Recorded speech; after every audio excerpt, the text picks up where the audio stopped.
Balake. Where is Balake at? My name's Blake. Do you want to go to war, Balake? I'm for real. Hey, Aaron. Hey, Aaron is here, and it's wartime. We're here with the War Council. The meeting of the mind. Sterling. Welcome, gentlemen. What's up? Hey, nice colors on the shirts, by the way, gentlemen. Oh, thank you. Thank you. We all wearing black today? Mine's navy blue, just to be clear. Oh. Okay, yeah. Elitist, I see. Yes, exactly. Exactly. Well, you know, royalty. You're just royalty adjacent, apparently. So yeah. Do you remember the whole debacle with Dave wearing the blue tuxedos? They're like super dark navy blue. Yeah, I do. But go ahead, tell the story. It's a great story. Okay, so for these, I think that IES event, like the big, tax exemption video, and then also I'm pretty sure for the year 2000 event, the big, which was a total nightmare. Whenever he goes on stage, he wears these tuxedos, and they just look like a tuxedo. But he makes a point that they're dark navy blue. Well, when they shot these things, they look black because, I mean, Sterling's shirt just looks like faded black because most people don't care. Well, for Dave, he cared big time. All of those videos were color corrected so that they looked more blue because he's like, gentlemen wear blue, servants wear black. And we're talking hundreds of man hours that were invested in this. It was insane. So this is what's sometimes up at Golden Era Productions. Sea Org members will spend months working on will be minutia crap like this. And it reminded me of that. And of course, Sterling's wearing his blue because he's the only gentleman in the room. Anyway. That's amazing. I never thought Dave, I don't ever remember seeing him on stage at an event and not thinking he was wearing black. Yeah. Yeah, right. That's because no one actually cares except for him. That's why I'm wondering, like, when the Headleys, they have the little Davy dolls that they're going to be launching for Christmas. Yeah. Are those the right color, or do we have to do a redo? Like, are those the right blue? I think they're blue. This is little Davy's Space Navy. Oh my God, that's amazing. This could be a problem. I think it's blue. Hold on, I can't tell. Whoa. It's dark in here, other than these lights. So yeah. What does it look to you guys? It looks black, which is right. It looks black. Yeah, that looks solid. But that's a Class A uniform right there. I'm sorry, but still. Yeah. But what's right? Someone sent me a couple little gifts, and one of the gifts was a drumstick. That's what is it when you like laser etch some words into the stick, embossed or whatever? Mm-hmm. Yeah. Okay. And it says Captain Keebler's table pole vault. That's how he so he can get onto the table so he can run across it to choke the shit out of somebody. The number of times I've seen him do that to Jeff Hawkins, and he looked a lot like that, by the way. So I'm going to have my little Captain Space Davy with his little table pole vault, and we'll do a reenactment of him like just choking the shit out of a Christmas elf or something. Yeah, in slow motion. Yeah, that would be awesome. Yeah. I always say I'm going to try not to go make a short joke, but it's so hard going this far into a video not to. And you have to remember that this is a guy that blasted every single person he talked to for some sort of physical deficiency. So he deserves it. Otherwise, yes. Yeah. Now, I know when Mitch first started coming on the channel, he's like, look, I don't like making fun of people for things they can't do anything about. And I go, Dave can't do anything about the fact that he's a sociopath, can he? No, that's true. That's for sure. I choose to believe you're born that way. I don't know. I don't know. Can you become one? I don't know. But what do I know? Well, you know that he once told me that L. Ron Hubbard told him that factually being smaller is better on Earth because of the gravitational pull. So those people that are smaller are blessed, essentially. No joke. Hey, yes. Yeah. You got to do what you need to do, apparently. And what was L. Ron Hubbard's 5'10", 5'11", 6 foot or something like that? And obviously very wide. But yeah, it's not the size of the wave, it's the motion of the ocean. He says, Well, what are we talking about today? I know the ranch is something. You're talking about some ranch stuff. I wasn't there, so I'm here to You're going to mediate some comedy. Sterling and I can argue it out. Mike's going to bring me down a notch, but hey, it's going to be difficult. I just got finished playing a doubleheader in softball, and we won both games, so I'm a little bit on a high. So let's do this now. Congratulations. Yeah, that was fun. I hurt my knee, but that's okay. I always do. Oh, By the way, my goodness. if you're in the live chat, I have put links. If you're watching on my channel, I put links in the description down below to Sterling's channel and also to Mike's channel. And I'm sure Goldie will post it in the live chat. How you doing Thank on the you. subs now, Mike? Wow. This YouTube thing gets going quick, especially I think that obviously my mom's story is a pretty significant situation, and sharing it was it was very the support has been overwhelming. So getting that out there, I think on the subs, I'm already at like 3,200 people that are giving me a shot just to see what I have coming out. So, you know, I decided, well, might as well chip away at this thing as a side gig, because I have a lot to talk about. So I'm excited about it. Like within the first 12 hours, I was originally joking that I was like, oh, I have like 2 or 3 people that signed up for it. I didn't have many expectations. Within 24 hours, I was already at 1,500 people. So it is, it goes fast, just because there's a lot, I think a lot of interest in this subject. So The numbers, anyway. the numbers are addicting, and you know they are addicting. I find myself checking just for the fun of it, the subscriber count, the view count. It's actually fascinating, a subject to study and to realize what time periods you can go on and the subjects you can cover. It's a little bit of a science in some ways not. But It seems like that. Well, what's interesting to me is when I put those numbers kind of up next to what is the average numbers of people that are engaging in actual Scientology every single day across the different organizations, probably Flag being the absolute biggest, and then, you know, some stuff in LA, and they pale in comparison to even what I'm doing. And I'm not even sure what I'm doing yet. Like, Right. I'm like, oh, you guys need to help me out. Like, which button do I push? It's not that bad, but you know, just starting it right away, instantly, you already have that much of a following in terms of what you're talking about. And it doesn't have to be filtered, which is wonderful. We can literally just say whatever we need to say and discuss what we need to discuss. And it's fabulous. Yeah. Long format, which is great. You get to say everything. Yeah. So Aaron, I wouldn't hate to kind of break apart a little bit, and I know you weren't there, so I'm interested for you to kind of ask us some questions to fill in the blanks on things that we assume people might understand about the property that was known as the Ranch, or International Ranch, which was the place where all of the children of the Sea Org members that were up at the international base. This is the one in Gilman Hot Springs that is in Riverside County.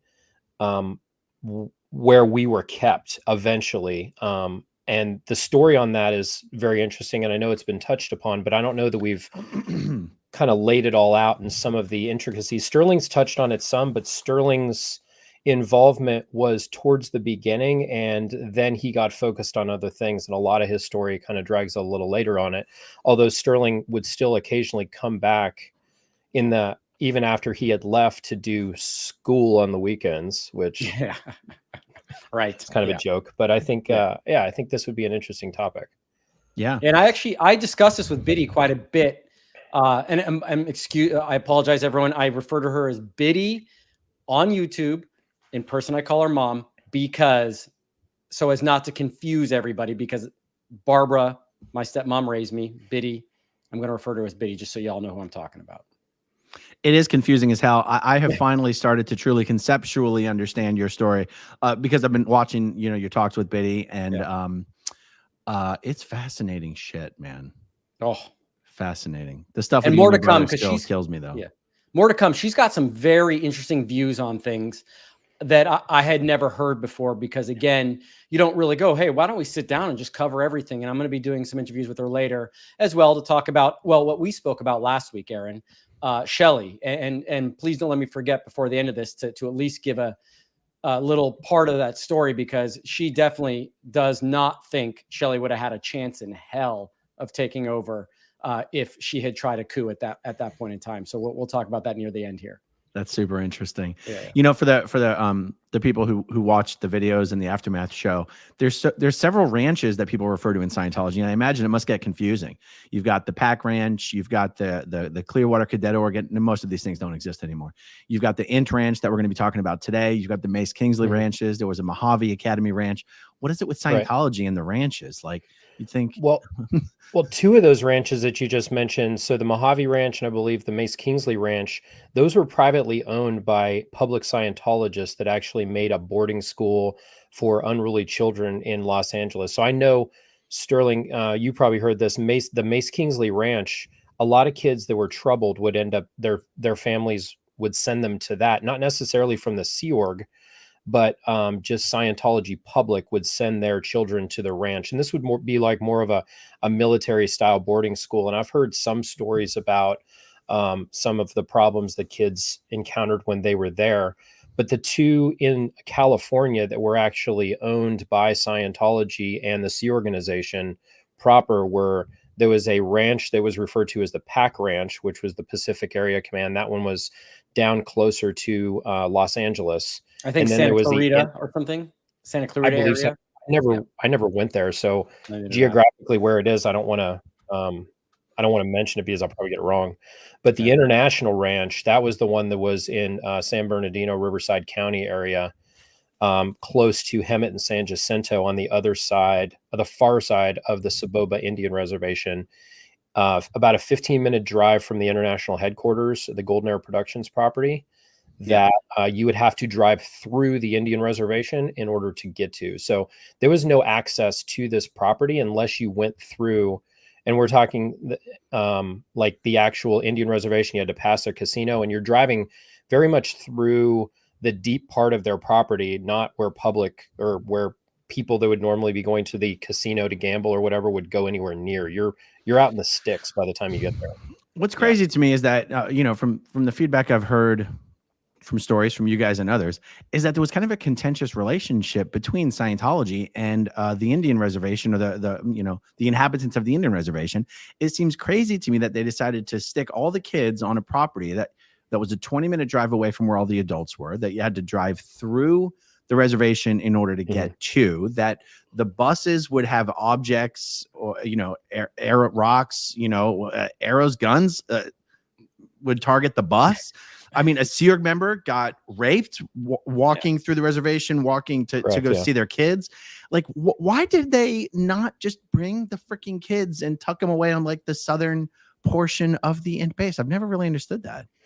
So the int base, and I think less so now because from my understanding, Miscavige has kind of moved off that property and is working either out of Clearwater or out of Los Angeles as Scientology Media Productions. But his headquarters was there. And the secrecy that was connected with this property, it was huge. So especially at that time. Yeah, especially at that time. So the children, even though we're kids, we're anywhere from initially, and we'll get into kind of as we got there, but you're talking about children of the people that work at that place. We had not been through the security checking required to be granted clearances to go to that property. So even when we were there as kids, they would take a roundabout way to get us there and not drive directly down Gilman Springs Road, which was Highway 79 at the time, the fastest route to get there. They would circumnavigate that so that we didn't drive past the int base property as we were kids because we weren't yet int cleared. Like we knew it was like people would go to the int base, but 15 minutes away, our parents were there and we were not allowed to go there. We were like, it was restricted. So that property was veiled in such secrecy that it was like, even the kids of the people, like, what is an 8-year-old? Like, what are you going to sec check me about if I'm going to, like, who am I going to talk to? We weren't cleared for the base. It was a big deal. Clear, you weren't 8 how old were you when you got there? Right. Correct. So when I first got there, and I was one of the first 8 kids that were actually moved to this property. Is that how you two first met, by the way? Oh, no. We were running around in LA together first. In LA, Sterling is correct. LA, let me back up a little bit. When we were down in Los Angeles, LA was not great. This is prior to March of 1989. So I was there for about a year to a year and a half before that. About 6 to 8 months of that time, my mother was down, probably the first year my mother was down there with me. And then she went up to the international base, and I was still in Los Angeles. I was just living with another family in their living room on a mattress on their floor. Wow. So Sterling was down there. He was living with Foster and Barbara. Yep. And then Justin was also down there, and Jenna, Taryn and Benjamin being Mike Render's children, and Justin and Jenna basically being Ronnie Miscavige and Biddy Miscavige's children. Sterling also kind of being their child too, but living with Foster and Barbara. Anyway, that's the whole Game of Thrones, situation of the royalty of all this stuff. Very confusing. But anyway, we're all down there, and at some point our families move up, and we're still in Los Angeles because we weren't allowed to go. So they didn't have anything set up for us. And while we were down there, living in LA was you were either supposed to be at the cadet organization, where they would work you all the time, and we weren't really getting proper education. And we'll talk more about what proper education looks like for a Sea Org cadet.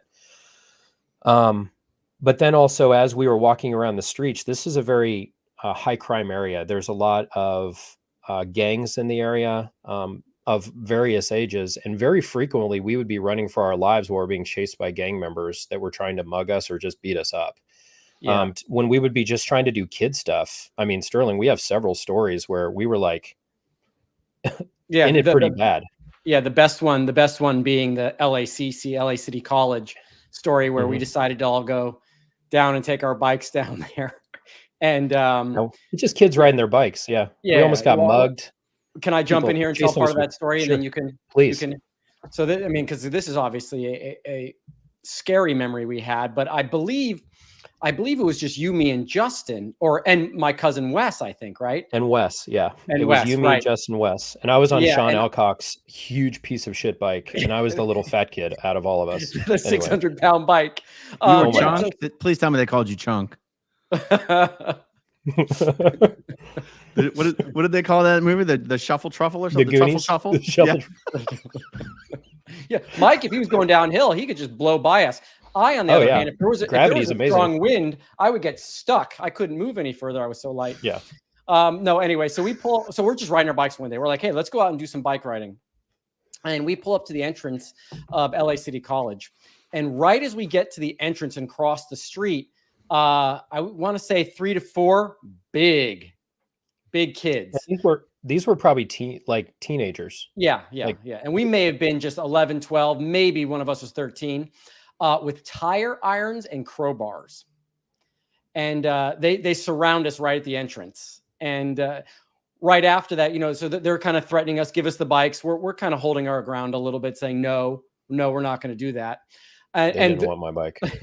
This part of my memory is a little hazy, but somehow, and not really good, because somehow Mike, my cousin Wes, and I were able to get out of that.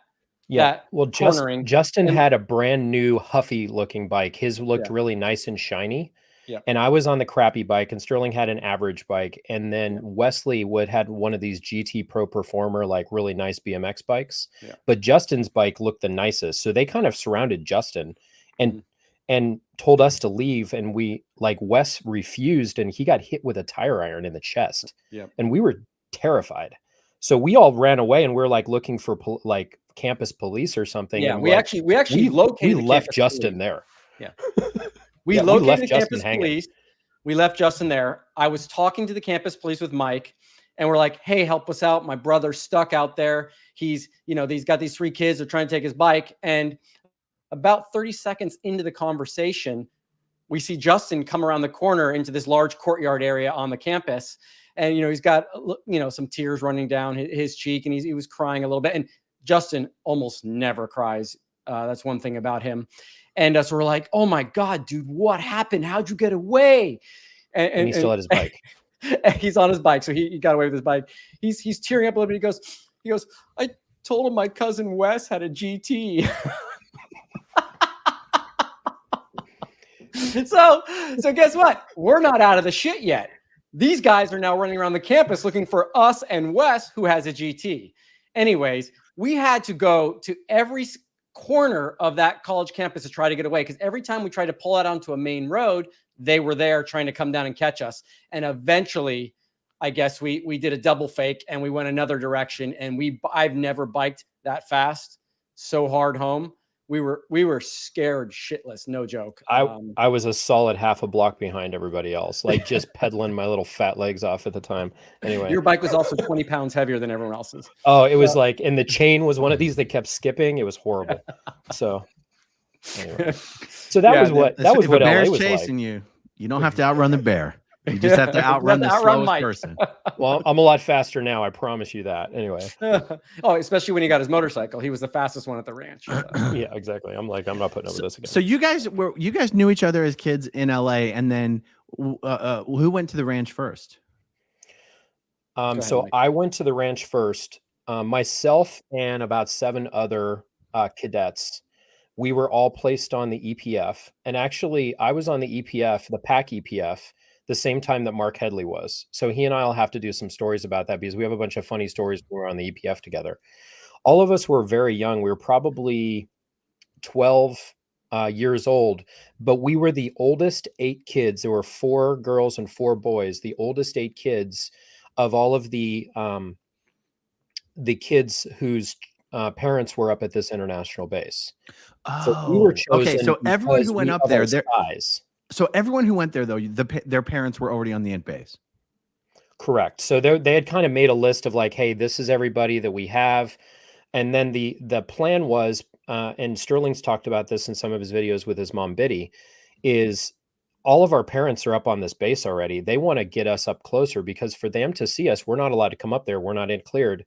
So they have to come down to LA on the weekends and see us. And either some parents wouldn't be able to, or they would drive down late Saturday night, have to be back by lunch Sunday. It was only a couple of hours that we would be able to see our parents.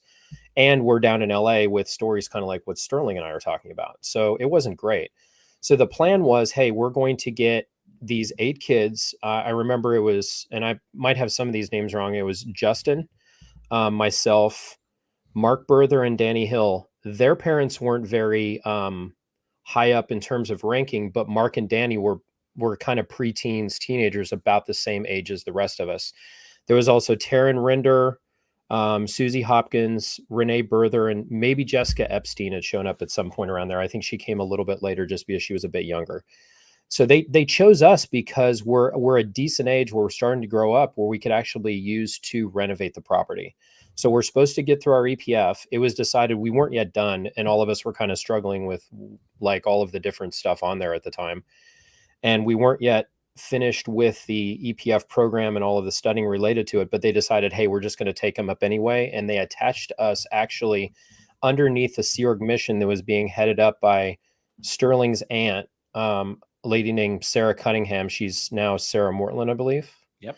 And also a gentleman named Dan Probelski, and also Gene Tomazovic. And these 3 were the original group that was assigned as the ranch project, and we were their workforce. And to be clear, everyone posted at the ranch at that time was or had been removed from another post. No one was sent there as a promotion or as a, hey, you'd be great for kids. It was purely a convenience thing. That's a good point. That's a good point. Yeah. They weren't putting the most qualified on there. They were putting the least desired on there. That's right. Yeah. Except for one exception to that was, and Justin pointed this out to me yesterday, was Yolanda Avila got brought from PAC up to the ranch because she was taking care of some of these kids when she was down in PAC, and they brought her up. So that would be the exception, the only exception to that. Yeah. And most of the time, whenever you find out about, as Sterling's talked about how he ended up in trees, but most of the time when you're on the kind of construction. Yeah. Can we explain that? Well, Sterling was. How many trees was he in? So I like to refer to Sterling as the Lorax because he speaks for the trees. Anyway. Tree hugger. Yeah. But when Sterling got in trouble years later, he ended up being in the grounds department working, doing manual labor. So most of the time when you would have renovations projects and you would have things that are construction focused, they're taken off of the dissemination lines and they're put on these manual labor positions because they're not outwardly focused on either marketing or whatever would be going on there at that base or the upper level management stuff. So if you had people assigned to those jobs, most of the time they had gotten busted down to those jobs. Anyway, so we end up at this property and coming as just eight kids that came out of LA as, kind of living in the situations that we had talked about where you're either living with another family, you're away from your family, and then also just being in Los Angeles, which is just concrete jungle and fairly crappy. going up to that property initially was very exciting, and we were all very excited to go there. But we were being used as cheap labor and our manual labor force to do renovations. And the idea was we would renovate the property, and then as we got more renovations done, they would bring more and more kids up. But for the first year or two, we were literally just doing work. There was nothing else other than work. But it was also a bit flexible in terms of what we were doing when we weren't doing the work. Like, once we were done for the day, we'd be hanging out. We could play sports. We would go out sometimes, jump in the back of one of the vehicles and go out to the local Tasty Freeze and get ice cream. Like, at first it was kind of cool just to be out of LA, and there weren't really rules connected with anything other than, you're on this mission to create this ranch. And it's like, hey, we're going to make this place that's going to be our school. But during that time, we weren't doing academics. And eventually, as things progressed on through the years, we got more and more kids up there, and it started to transition to kind of a quasi Scientology school, mainly focused on studying Hubbard's teachings and very little focused on academics. And then we would spend at least half of the day still doing the renovations projects. Yeah. Let me interject real quickly, Mike. So just so we know, so when that original 8 went up to the ranch from PAC, I was not part of that original 8. What had happened was because Foster and Barbara, my mom and dad, were still in LA. I ended up joining the EPF in LA, and I've told this story with my mom Biddy. At finishing the EPF in LA, going to CMO PAC, I was there for about a year, I think in 1990, 1991, and I'll pull up a picture of that. I have it because you tend to, as you get older, to forget how young you actually were. And the picture I have of that, I was tiny. I mean, you know what? You texted me the photo, so I'll find it and bring it up. Great, yeah. Great. You're little. Mm-hmm. So, really little. Can I jump in with a question real quick, Sterling? Sure. I think people watching, not everyone knows what the EPF is. So the EPF is the Sea Org boot camp. It can take from a couple weeks to a couple months. If you're really stupid, I guess it could take a lot of months. I'm sorry, I shouldn't have said that. A lot of months. I'm sorry. Okay, I've been brought down. That's one. But he's wearing blue. I could not stand. We're going to do that some other time. The lectures on that EPF were so stupid. They're so stupid. They're so stupid. So stupid. So much rambling. So, when you hear a lot of these kids who were born in the Sea Org, when they're telling their stories as kids, they're usually they're cadets, which basically means children of Sea Org members. But before you can become a Sea Org member yourself, you have to finish the EPF, which is the Sea Org boot camp. So, Mike, you guys went on the EPF when they sent you up to the Ant Ranch, and Sterling, you did the EPF in LA. That's right. Okay. That's right. And so we didn't finish it before we went up. Yeah. So we were still like kind of not really totally Sea Org members. How many years after Mike went up, Sterling, did you go up? I'm going to say about a year would be my guess. At the most. Yeah. Like I would say maybe 10 months fairly rapidly. Yeah. I can't remember if Jen and Benjamin came up before you, because I knew that there was an effort to get them up ultra fast, because there was in LA, there was still a lot of kids that were down there, like quite a few. Yeah. A lot of the younger kids, they weren't, this is the thing, like the main thing that they were using us for, and we were teenagers at the time, was to do heavy manual labor. We're doing construction work. We're doing stuff that what we would do is we'd watch these home improvement videos by these two people, one called Peggy and Dean. And they'd say like, okay, so this is how you do drywall, and this is how you would do electrical, and this is how you would do plumbing work. But this was back in the day before the internet. Like who made these videos? Like Sea Org members? These are VHS tapes. Like this is like home improvement VHS tapes. Like on old how Bob Vila, how to? This is kind of, and it was one of these, like, if you wanted to do your own renovations as a homeowner, they would walk you through these things. And us kids, that's what they would have us do for our schooling, is we would watch these home improvement videos. So I will say, like, Justin must have paid attention, because he is like a world-class general contractor and carpenter. He has his own YouTube channel. He does amazing work. The mythical Justin has a YouTube channel? Oh, 16. He's got 16,000 followers too. How come you guys haven't told me about this? Because it has nothing to do with this crazy shit. Who gives a shit? But he does. He's amazing. Yeah. But What's that's his YouTube where we channel started called? learning how to do this. He's a perfectionist. He is a perfectionist. His channel called. What's his channel called? I Are you not actually allowed don't to know. say? I don't know. I don't know off the top of my head. I'd have to search it. I hate construction, just so we're clear. I don't even think I did a whole lot of it when I first got to the ranch, Mike, because I became the LRH communicator when the Connecticut was started, and that didn't include a whole lot of manual labor. What do I have to punch Sterling's into YouTube to find his channel? You would have to Sasquatch just type in- contracting? yeah. Yeti building. I'm gonna have to say it's just type in Justin Tompkins, you'll find it. Oh, Tompkins. I keep typing in Miscavige. Yeah, Okay. no. So, He does not. so yeah, though he went by Justin Miscavige, he was never legally That's right. Justin Miscavige. I know. I understand that. Very- I understand that. Yeah.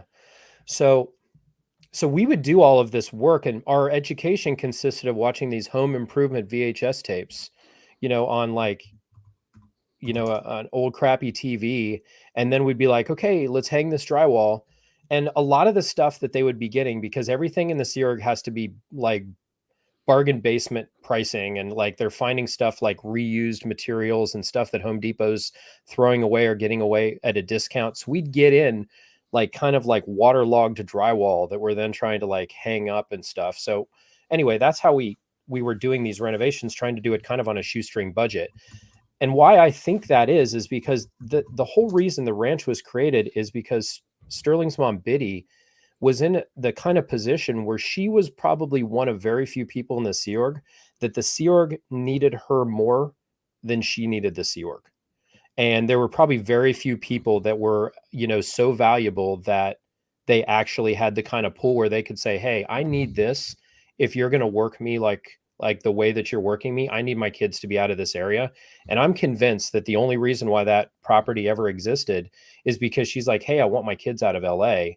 And she was given that allowance because she was like renovating Flag and the Free Winds. Like she was always busy, one of the very most senior executives. So when we went there, that allowance was provided, but still, I don't know that the budget had to come out of whatever the weekly renovations budget. It wasn't like there was a big pot of money sitting there in order to do this. That's why they were using us. So from the very inception of this ranch, we were doing work in order to create it. Now I learned a lot about building. I learned a lot about doing these things, but formal education, never really factored into anything. No, and we have to talk about the LRH prescribed curriculum, the 3 R's, which is insane. Yeah, the 3 R's. But to add to what you're saying there, and I spoke to Biddy about this. One thing is that once the ranch was there and kids were being up, she checked out. She wasn't following up with what the curriculum was going to be, how it was going to, who was going to be where, how you were going to arrange it, where kids were sleeping. That was none of. She said, hey, got the kids up there. And then she was like, okay, did my part. And then she was obviously off in FSO and at the ship and just moving around all the time. So this is something that got put into someone else's hands. And when it's in someone else's hands, and there's a photo, let's not forget, children were not a priority. They were a nuisance in the Sea Org at this particular point. Until they became an asset, they were a nuisance. Which one are you? Are you in the front? I'm in the front. Bottom right. Oh my gosh. Yeah, right. Yeah. You literally look like you're 8 years old. I know, right? Yeah. And you're a Sea Org member in this photo. I'm a Sea Org member in that photo. Absolutely. Wow. Yeah. And I actually, after doing these videos, someone who was there with me in CMO Pack reached out to me and sent me that photo. I had never seen it. I didn't even remember it existed. Yeah. Incredibly, in this photo, and this is totally true, taller than David Miscavige. Considerably. He looks very similar now. He just has facial hair. Yeah. But anyways, yeah, no, I was, again, I forgot I was that small. I think I was like 13, 14. So I was a bigger kid. No, I was 4'9", 87 pounds. I think I was not a big guy. So you were young. I don't. Yeah. All right, guys, let's talk about some important business here. Is this Justin's channel? No. Oh, Jesus. All right. But somebody's getting some extra subs though. You want me to, Aaron? I can look for it and send it to you 1 second. Yeah. Okay. When you guys, while Mike's talking. So some things to frame here. Realize that I know Janice has a channel. Biddy's getting on and now actually going and speaking her truth about what's happening. And Sterling's doing an amazing job with helping kind of present that information. Both of them and a lot of the executives that were Mike Rinder, for instance, they all grew up in Scientology and they were all on the Apollo from a very young age. So they now, as parents and as executives that were in a position to do something about it, did not have what would be considered a WOG education, which is something that's very frowned upon. WOG being the derogatory term that Scientologists use for regular everyday people. So now that we've created this, there's not necessarily an incentive to create an educational environment where kids can be properly educated. They can be gotten through schooling so that they'll be functioning members of society. Most of what the focus was going to be on was renovations or prepping you to become a Sea Org member. So when your parents are at that international base, and Aaron, this might have been slightly different for you, but I know you grew up kind of working more in Class 5 organizations. But for us, our life for the next billion years, whether we had signed a Sea Org contract or not, was already preordained. Like, there's no option for you other than to become a Sea Org member and to work at the international property. Like, if you would say anything to the contrary, and there would be a few kids that would sometimes, it was very, very frowned upon, and you were thought of and as something was wrong with you and kind of ostracized. So along with that, they're only teaching you as a young child or as a teenager what they want you to know. Most of us were down in LA from the point we were very young, not being properly educated through school. So there's major gaps in our formal education. The last formal education that I got was the 5th grade in Colorado, prior to my mother taking me to the Sea Organization with her. And then a lot of the things that I got were more like life skills and things that I taught myself, a lot of empirical learning. You learn some stuff by doing construction, but that's not a way to train kids. If we were actually trained normally, what we would consider a normal curriculum, like words like curriculum, syllabus, actual grade levels, doing normal things that you would expect your child to do. And now that I have children, I'm intimately connected on a daily basis with, like, okay, what are the kids doing? What are we focusing on? And I'm sure you are as a father too. Like, not being focused on your kids' education just seems a foreign concept, but none of our parents were. None of them, even the ones that were previously not in the Sea Org. It was very odd. Yeah, it's true. Yeah, it was. I mean, I've sometimes related it to, look, they just wanted us to know enough to answer yes or no, sir, at the right time. There was no occupational thing you were working towards. It was the basics so that you could eventually study Scientology and understand orders when you got to the Sea Organization.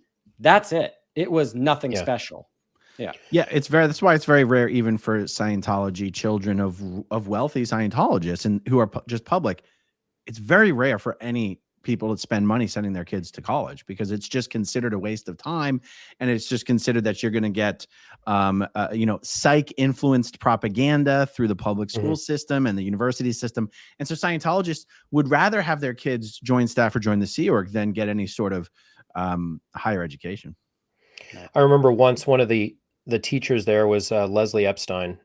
She was one that would handle the qualifications and the technical training for us. I remember her lecturing us, saying that the things that matter are your Scientology education. I guess she had gone to college previously before she joined the Sea Org. She's like, I have the copies of my diplomas. If you want them, you can have them. But what you can't have is my Class 6 and my Class 9 certificates as an auditor. So that was being phrased by us as like the most important things. And let's not forget the little piece of the propaganda of, because of their belief in an infinite number of past lives, you're told you've already been a doctor before. You've been a lawyer. You've been a president. You've been a king. You've been a queen. You've been a dictator.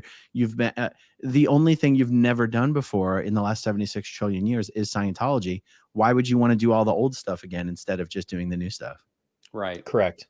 Yeah. And also, I mean, I remember as a kid, or even I was getting to my later teens, going, okay, well, what would have college been like? And the only thing we had as a reference was movies. So I've seen Animal House a million times. I thought college was going to be awesome and didn't really think about much of the education part of it. I kind of was like, well, it doesn't look all that bad, right? Sterling wants a toga party. I did. I was like, if Belushi could do it, I could do it. But Oh my yeah, gosh. really, no, but seriously, that's how I thought. I mean, You're not come on, wrong. Mike. Yeah. When we left, one of our real life experiences, some of the stuff we had to relate to was only the movies we saw. Like, Oh, we for had sure. no clue about life. I mean, when we left, we really knew nothing. It was quite unbelievable. Besides not having the education, we didn't know anything. Mhm. I thought there were millionaires, and I didn't know what anyone else made. I thought, oh, just millionaire. I didn't know that 60,000 at the time was a good salary, or what a person that makes 35 didn't even register, had no clue, never had a bank account when I left, never had a credit card, Interesting. nothing. Yeah, no. And that's It's part of what the 100% ranch true. did, was not set you up to succeed in any other thing. Yeah. Yeah. So with this, I had an oddity. So when my parents had gotten divorced and my mother joined the Sea Org, my father had visitation rights where he was supposed to see me at least 2 weeks a year. So I would go on vacations to see him. And it would, he lived in Colorado. So my mother would pick me up. I would fly out there, I'd see him, and then I'd come back, and then I'd have to plug back into whatever's going on at the ranch. And he was always very suspicious of the level of education that I was getting, but didn't really dive into it the way I think he should have. And there was never a dialogue between my parents. But because my father he was a public Scientologist, but kind of on the cusp of not being in great standing with Scientology. He wasn't on lines. I think he was kind of had been listed as what they call an illegal PC, like somebody that they can't audit because he has something wrong with him. They didn't like the fact that he was former military. And, there was just kind of, it was problematic. So here you have a kid. And again, the secrecy connected with us going to that international property. They don't even want us as the kids going to the international base. So now they have me with an external influence of my father. And we were all there working. And at the point that I was about 15 years old, Sterling had already graduated. And by graduate, it means we're going to move you from here and send you to work somewhere else. It's not like you have accomplished your academic requirements up to the point through high school and you're going to graduate. Graduate simply means you're going to go on a post as a Sea Org member. There's no academic requirement other than just to send you to work. So it was being referred to as them graduating and going to the base. And they would get their international clearances, the sec checks, and they would be authorized to come. So the graduation was really, you got your RTC clearance through the sec checking to be allowed on the property. So him, Mike Norton, a couple others went to the property and started working, and they had graduated. I was in the same. Matt Price, yep. Mike Norton, and myself were the first three to go to CMO Gold. There were two graduates before us, Ottapa Willoughby and Nathaniel Epstein, who were posted in Gold. They went to Gold. Yeah. They were the very first. Her name was I think Ottapa? Nathaniel. His name. It's his name. He's Maori from New Zealand. So Ottapa Willoughby, his parents, actually Anna Willoughby and John Willoughby. Anna worked very closely with Biddy as her assistant for many, many years. And he has a guy who every now and then appears in some Scientology promo. I can think of a pretty really good looking Maori looking guy that pops up in promo at Gold. Is he still there? I'm not sure. He ended up leaving at some point. I think he went, he left the Sea Org and got out, and we kind of lost track of him at some point when we all ended up at Gold. Okay. I'm not really sure. I haven't stayed in contact with him, but he was probably a year to a year and a half older than myself and Justin, because Justin, Sterling, and I are within probably 6 months of the same age. We're all about 47 now. And he was the only one physically at the ranch as a child that would be feared. He was a big kid. He was strong and he was nice, but he was like Justin, there were never really fights at the ranch per se, but a couple times there was skirmishes, and the only two I remember specifically was Justin and two other kids, and they both ended in about 30 seconds when Justin clocked them and they hit the ground, and that was it. But one of the people that Justin never messed with was Ottapa Willoughby. He was a bigger kid, and he also, how would you say, was the most militarized at one point. I don't know if you remember, he was a giant fan of General Patton. He used to walk around. That's true. Yeah, he used to have a little stick and everything. It was kind of weird. Yes, he did. Yes, and don't get me wrong. He's think of out this. now, So and I think he's a nice guy. A fan of General Patton? Oh my Yeah. God, he watched the movie like 5 times. He was a CO Cadets. you know, like Patton's speech and all this sort of stuff. Like, Oh. so this is the oddity. Like, now that I'm actually a military service member and I have like real life experience in the military, and then I grew up in this situation where they're almost doing the LARPing of military, that live action role play, like the weirdos at the Renaissance Fair do. That's kind of what the Sea Org, you know, experience of like pretending to be this fake Hubbard Navy feels like to me. But when you're up at that level, all of the military kind of indoctrination towards control and customs and courtesies and the way you should address one another and always be compliant was very rooted into the everyday life of us up there. So we would have rank structures. It's not like a bunch of kids that just would go and do stuff. They actually like had us in our own little organizing board and who was in charge of who. And as more kids started coming into it, that only kind of digressed and got worse and worse as you started adding more children to it, and you started having younger and younger kids mixed in with older kids. Mike, let me ask you a quick question, Sea Org military related. Okay. What do you make of this this weird contradiction of Scientology parades L. Ron Hubbard's Navy career around like it's something that gives him this great honor and prestige and legitimacy? You contrast that with the fact that Scientologists are warned to not join the military. And then on top of that, you now from your own experience have been, 20 years of what it's actually like to be in the military. What are your thoughts on all that? Boy, that's a lot to unpack. But I do think so. You know how Hubbard pumps up the jam about literally everything that he does. The guy doesn't like he's always, it's like these people that say, "Oh, I knew Garth Brooks. Garth Brooks is the best person. You throw football, but Garth Brooks throw it better." That's L. Ron Hubbard on everything he frickin' does. So he was the best master mariner, aviator, all these sort of stuff. So he has all these things, and the military was just part of that. So he was in the military for a very short time, and I think he got out when he was a lieutenant. Like, he was a fairly junior officer, and Scientology's tried to like weave this scheme of him being, I think, more his military experience probably being more involved than it was, and he created this whole little mini Navy for himself. I'm not saying he wasn't good at sea. I really could care less. But they've taken all of the like there's things in the military that are there for a very good reason. Like the way that like the customs and courtesies, the rank structure, the fact that you have to do what you're told under certain circumstances are there in the military because it could mean life or death if you don't do those things. So you have a religion that takes a very militaristic approach to how it does its everyday work. And all that turns into, it's like the worst parts of something that you're going to take out for no real good reason. So other churches, and I'm not going to like, I don't want to step on all like a good church or a bad church, but most churches, their approach to things is very like friendly, open, and almost, business casual on the way that they do their business and organize themselves and their outward focus of that. What Scientology is doing is it's kind of using all of this imagery that most people associate with military service. And most people are fairly supportive of military because they're usually the people that are kind of like, hey, I'm putting myself on the line for something that could put my life in harm's way and will be better for other people. And that's what the military service in the general population is seen as.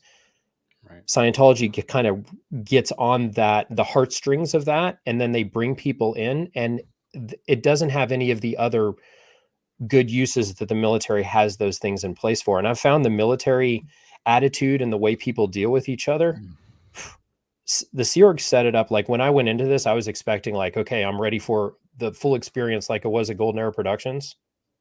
It was way, way, way easier. People are like happy to have you there. It's like taking the worst things out of something for no reason and then applying them, but for a religious purpose. So when that was done with us as kids, it was very strange. Now, Hubbard, I will say this, and I'm not going to try to unpack his service history because frankly, I could care less about it. But I will say that the biggest douchebags are the ones that actually brag about their military service and how amazing they are. If you want to find somebody who was probably a jerk when they were in the military, they're the ones that want to tell the biggest stories about how amazing they are. And that guy tells a lot of stories about how amazing he is. without like being able to relate it to anything that actually occurred. Yeah. Yeah. I mean, So he's notorious for shelling an island off the coast of Mexico. If I got the story right, he just decided to shell the island and then got kicked off the ship he was on, or the commanding officer for that ship, because for whatever reason he decided to open fire on an island he did not know was not in U.S. jurisdiction. So not the sharpest tool in the shed either. His whole military story is. And then, you know, like the Ron's journals, like I think there was the one that Jeff Pomerantz narrates where he talks about his military service when he was blinded after the war and all this sort of stuff. Yeah. And it was actually, they had probably pink eye or something. Like, I think Yeah. it's very obvious the guy is a storyteller, and he was trying to, you know, he was good at telling stories. Yeah. And I think that he was an extreme bullshit artist. But the thing about the military attitude and all of those customs and courtesies and them doing that, there's a bit of a recruitment tool on that appeals to young people that are trying to find an identity for themselves. It did with us as we were children. And I think and if you look at the Sea Org recruitment stuff, you'll see that there's a lot of propaganda in there. I think, have I sent you the picture of me, Aaron? I think where I'm with the swords. Honor guard. Yes. Yeah, Mike was Mr. Honor Guard. Hold on, I've got it in our text history. I never made it. I was never good. Here, I got it right here. I just sent it again. Okay. So yeah, it's in our text history. It's right there at the bottom. But this is how they'll take a lot of symbology and they'll use it in order to appeal to young people that are trying to identify what their identity is going to be going forward professionally. And for us, it was already decided what we were going to do. So there really wasn't an option about this. So if you weren't doing something right, or if you decided to say no, it would then kind of have a military approach to you. I remember as kids, we were made to do push-ups if we weren't listening, or we would get yelled at, or like they're trying to instill kind of a military feel to all of this. That's why you go through that Estates Project Force, that EPF, which is kind of their boot camp, and is all very, very strange. So yeah, and I even remember, like, it's at some point you think that it's this pseudo military organization, and a couple months after I left, I was talking to someone, and it was now a long-term friend of mine. I was like, "So let me get this clear. You were in a group called the Sea Organization?" I said, "Yes." "And you had military ranks?" I said, "Yes, we did. Call people sir, all that kind of stuff." So it was completely pseudo military, pseudo Navy. I said, "Yeah." "Did you ever get to actually go in the ocean?" I said, "No." And he goes, "You got screwed, dude. Like, at least you should have been on a boat somewhere." I was like, good point, actually. That sucks. I mean, we visited the Freewinds for a day and a half, but that doesn't count. So when they went through the Panama Canal and it was down in Mexico, and they trafficked us across the border to go there.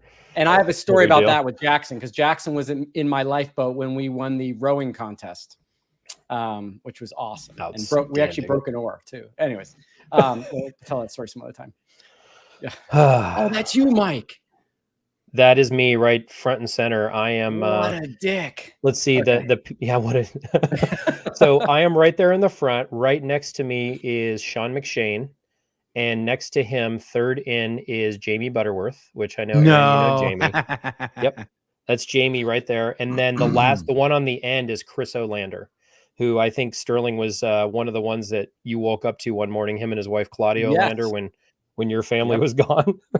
He was the one I woke up one morning when my parents had gone up to Int when I was a little kid, and it was him and his wife that were in their bed, and I woke up to go to school, and I kind of just looked at them and went, okay, and then just went to school. It didn't really. So I mean, yeah. So this to me kind of now looks like, you know, more Hitler Youth and all this sort of stuff. But when you look at it, you're thinking like, hey, this is a cause that I'm going to get behind, and you know, this whole billion years thing, and no one really understands what Scientology is. You all think that it's going to get to, like, you're going to learn these secrets about the universe and be so much better than anything else if you just decide to be a Sea Org member, and that's what it's already been decided for you. Anyway, it's a lot. Mike, what's your thoughts on whether the Sea Org is stolen valor? They're like right on the line. So I think it's like they have all the campaign bars. I have one story. Do you know and Sterling, I know you know him. He and I were good friends. His name was Eric Profitlich. Oh, I know His Eric. wife. Yeah, his His wife wife, Marissa Marissa? Profitlich, they were RTC reps at one point, Oh yeah. and then they ended up back at Gold after they got busted out of RTC. So Eric told me a story once when we were there when he was going through his training. He was on a mission, and he had his he was traveling through the airport, and he had his Sea Org uniform on with the hat and basically the shit that you see right here that we were just looking at. And as he was walking out, some, I think, soldiers that were like in their fatigues or something walked by, and he's in all of this military uniform, and it has, you know, officer stripes on it and his little campaign bars and all this. And as he was walking by, they saluted him while he was in his Sea Org uniform, and he returned their salute. And he was telling me the story, and he's like, yeah, I'm Sea Org. So this is actually active duty military that had saluted him while he's wearing his Halloween costume to go to some class 5 org somewhere to do a mission. And I mean, so I'm sure Eric's not the only one where this would happen. So when they're parading that around, and now they've stopped wearing that stuff in public as much, and now they have like this kind of more business casual look that they have all their service orgs actually wearing. But yeah, I do think that is a lot of imposed stolen valor. So are they doing it? And this is where it gets weird. Are they doing it because they decided to have some stolen valor? They're not actually using the real symbology of the different armed forces, but it looks, you know, it looks very, very close to what the other armed forces would wear. Well, Mike, this is why I've always said it's not stolen valor. They're not pretending to be the military. They look down on the military. Yep. Very much. Stolen valor is when you are actually pretending to be, you're lying about having accomplished certain military deeds, or you're lying about being a veteran, or you're lying about being in the military. These guys don't even, they think it's better than, not worse. Yeah. They think they're better than the military. And I actually did not understand, because, you know, I'm one of these guys that never really exposed to the military, just the Sea organization. I did not realize how identical the uniforms were to Navy uniforms and other similar uniforms. The dress whites were exactly the same as the Navy Navy pilots in the Navy. Exactly the same. Yeah, there's no difference. So I think where it kind of bridges over to something a little bit more insidious is the way that they do the recruitment ads.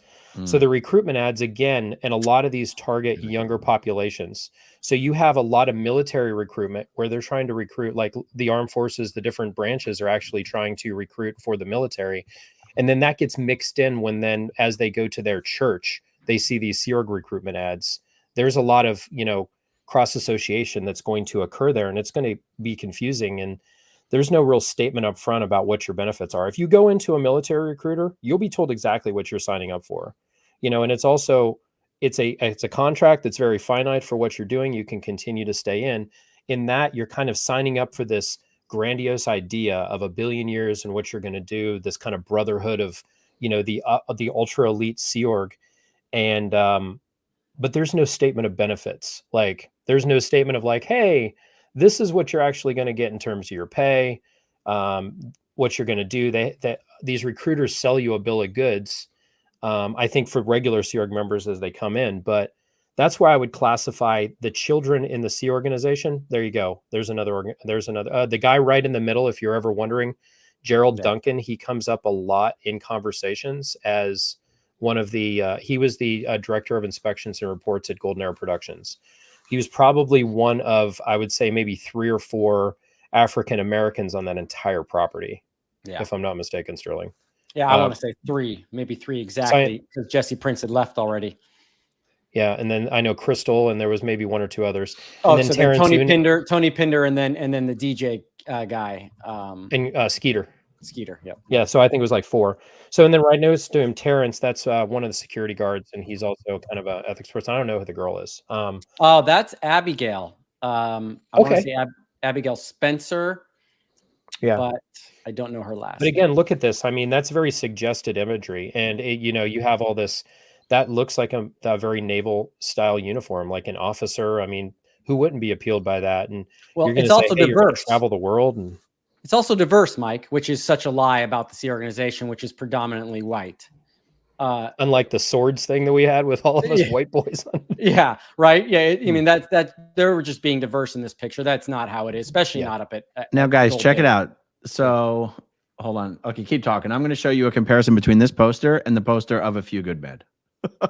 Because It is incredible how whoever designed that photo really just decided that they were going to copy the poster. Oh, absolutely.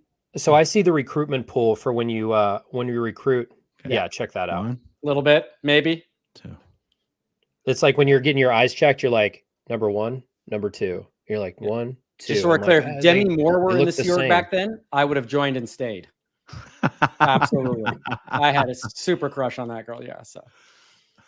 So you have public Scientologists, and I know there's a lawsuit probably pending on this one where you have people that were being targeted, kind of honeypotted, and then recruited, and then kind of ended up getting married to older Sea Org members, and a lot of abuse connected with that.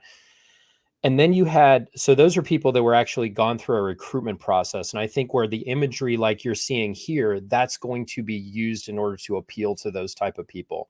These are public Scientologist children that are then brought in. Their parents are big, wealthy paying Scientologists or somewhere in the mix, or they're just, kind of running around in Scientology circles, and Sea Org recruiters are trying to get bodies in, and they're trying to get these people in. That's why I say, I think that there's a very junior and a very senior population in the Sea organization, and both of them are being taken advantage of, but at least they're being recruited. When we were up at the International Ranch, like this Ant Ranch, no one recruited us. Our parents just drug us into this thing. They called us second gen Scientologists. And that's because like you're told that this is what you're going to do in your life.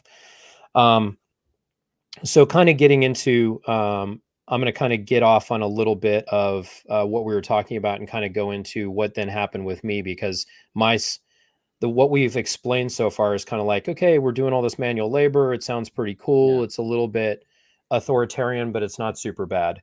No. When we have to talk about, Mike, we have to mention, because we'll get back to the education thing, because I saw someone post a comment, and it is interesting how well spoken you are, for instance, for someone that didn't really get a great education as a child. And I think in some cases, just the nature of Scientology being there, you tend to also want to get a lot of information. So some of us continue to do a lot of reading, a lot of stuff. And even though we weren't given a great education, we tended to try to grasp particular subjects and be more knowledgeable in them. I loved history, so I'd always find a reason to study history. But again, I suck at math. Well, I've been out now for 20 years. And it was because I was in a cult, even though Aaron is really good at math. Either. He can't use that excuse. I can. I suck at math. Yeah. Well, now my job requires that I talk a lot because I do platform instruction for pilots. So when they're coming through, I teach them things. So I'm probably descriptive because of that's what I do a bit for my job as well. So, but I would agree, you read a lot in the Sea organization, but you don't necessarily, there's no formalized education. So in terms of the other extracurriculars and the, sciences and actual a curriculum, we never had that. So now going back to when I'm 15 and a half, all of my contemporaries, like you, Mike, Matt, Justin, all of you are starting to move over to graduate to go to Golden Arrow Productions. You had gotten through your international clearances, and now you're going to be posted and worked. Oh, but to be clear, well, we still did not get clearances though. So they just moved you over. The first group, Nathaniel and Adapa Willoughby, they got full clearances. They decided on the next round, thank God, otherwise we never would have made it, that we could just do a quick little security interrogation, and we're there. We did not have to do full clearances because at that point they'd finally realized these kids are already up here. They already know the confidential location. Why do they have to go through this whole thing? We know who their parents are. Let's just start bringing them over. And that was my group that came. Okay. Interesting. As opposed to the normal international clearances are probably like sec checking, like that Johannesburg sec check where they go over like all the crazy, like that's the level of sec checking that you go into in order to get in clearances. It's very, very complicated. So, so now I was told, hey, we kind of need to get you on board with all of your buddies. You need to handle your father so that you're going to stop going and visiting him, and you need to basically graduate, and we need to get you to work. There were a lot of other people that were at that property. They would come up through the regular clearance lines from Los Angeles. They were my age or older, and I'm still a cadet at the ranch. And I'm 15 and a half. And they're like, hey, you got to tell your father no more of this visiting thing. what's so strange is at no time were my parents communicating with one another about what am I doing with my kid. At the time, I didn't understand it. But now that I have kids, I'd be like, I'm responsible as an adult for my children. My wife and I are happily married and we have, our 3 beautiful kids. But if we were separated, we'd be communicating constantly about what to do. And that was never part of it. So they send me out when I go on one of these leaves with my father that I'm supposed to convince him that I don't want to see him anymore. So we're on a camping trip. We drove all the way from Colorado all the way up to Anchorage, Alaska in a big motorhome. We camped the whole way up. It was a lot better than being at the frickin' ranch. And now I'm supposed to convince him that I don't want to come see him anymore. Long story short, by the end of that, I had told my father and my stepmom, like, I want to leave. I don't want to be at the ranch anymore. I want to get a normal education. I want to graduate high school. I had always wanted to be a pilot when I grow up. I want to go to the Army. I want to fly helicopters. This is what I wanted to do since I was a child. No one asked us what we wanted to do. We were told what we were going to do. And they're like, okay, do you want to just stay? And I'm like, if I do, I'm scared I'm going to be declared a suppressive person. I need to go through the process to leave on their official channels, which is called routing out. You go through a leaving sec check, and then I want to leave this way. So I called back and I told my mom, I want to leave. I'm going to come back because I want to route out. So I tried to come back and do it the right way because I love my mother. I think we've established that over the last couple of videos. I wanted to have her as a part of my life, and having that empty hole in my family, wasn't something that I wanted. So I came back. The response when I came back was I was immediately separated from the rest of the kids so that I didn't spread the disaffection of not wanting to be a Sea Org member to anybody, so that I was put in trouble. I was restricted to the property, not allowed to leave. And I was put on heavy manual labor. And it was like, we're going to sec check you and we're going to fix what's going on. And they put me through all sorts of auditing. I was getting this process called the inch rundown, which is supposed to get you to not want to exteriorize from your body as a spirit. Yeah. They were thinking that was what was wrong with me. Mike, can I ask, was I there? Was I still at the ranch at this point? Or are you talking about a slightly... You were already at Gold. You were already at the property. I'm pretty sure you were in CMO Gold. Okay. And for context, who were the main adult players at the ranch at this point? Was Dan Probelski, Yolanda, Leslie all still there? Leslie was still there. Terrence Une was the security guard that was there, along with some other ones that would keep me under control. Ron Cook?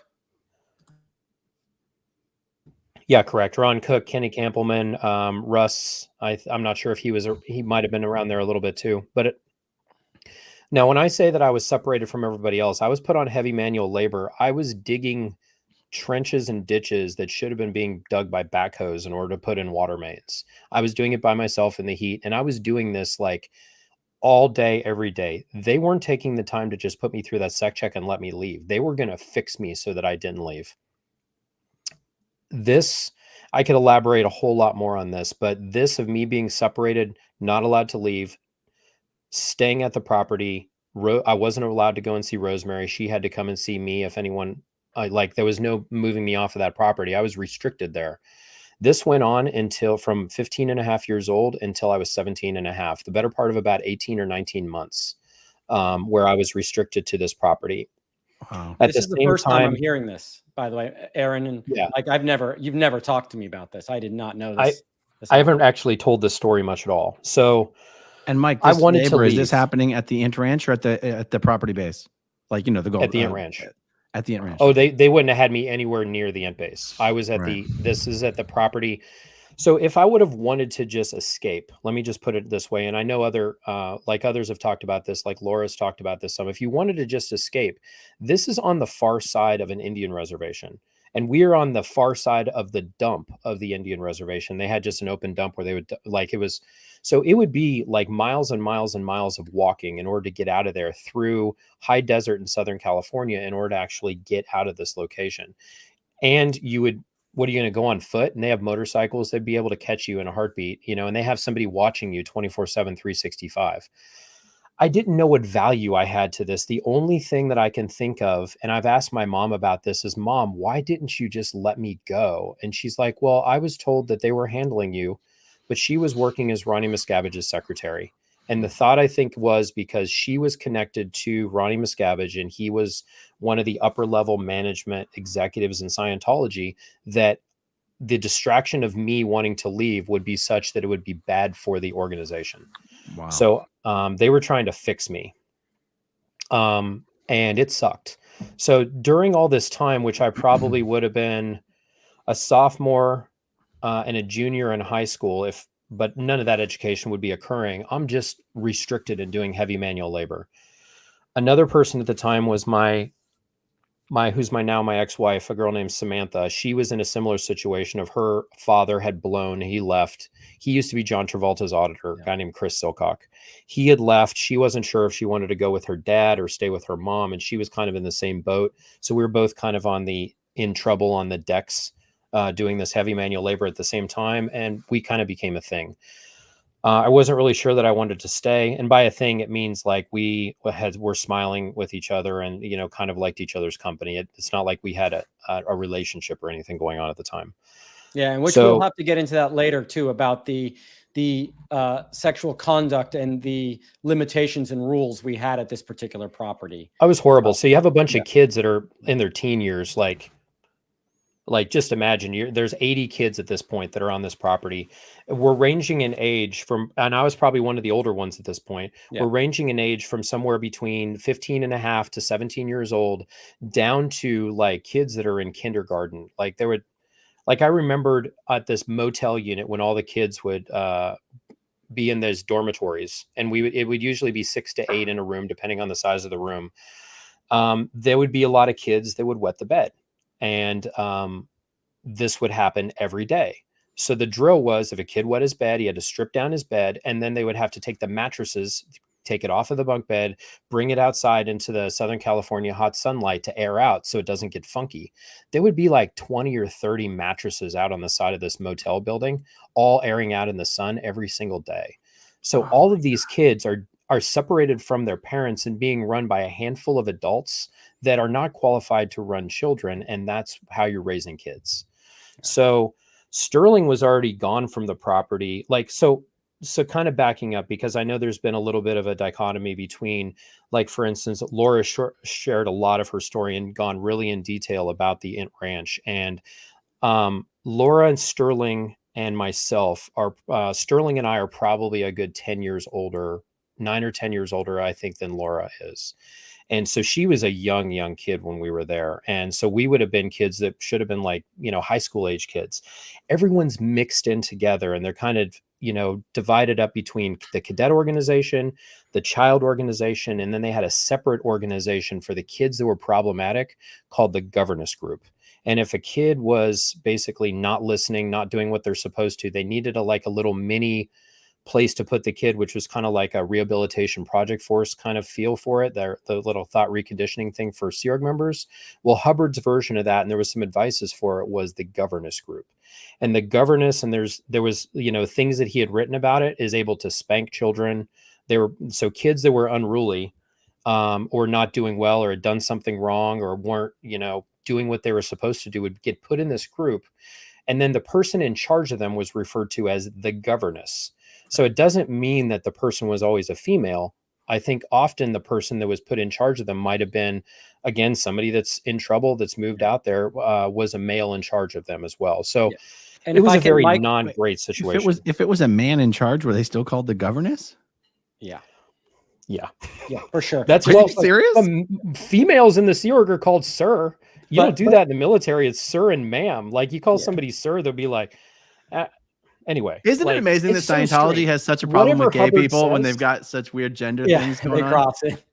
Well, whatever Hubbard says to do, everyone just does it.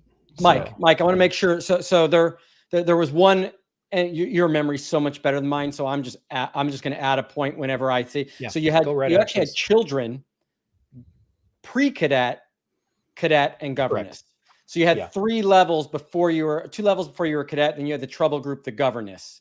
And the pre-cadets were just of that age. They were almost cadets, and the children were straight up children, much younger at that time period. Yeah. Yeah. So the idea, I think, on cadets, like this is when we're in the cadet org, and Jenna does a great job about talking about this in her book. We have an organizing board very similar to the organizing board that they had at Golden Era Productions, which is a little bit different than a Class 5 organization organizing board, because we had our production division as opposed to it.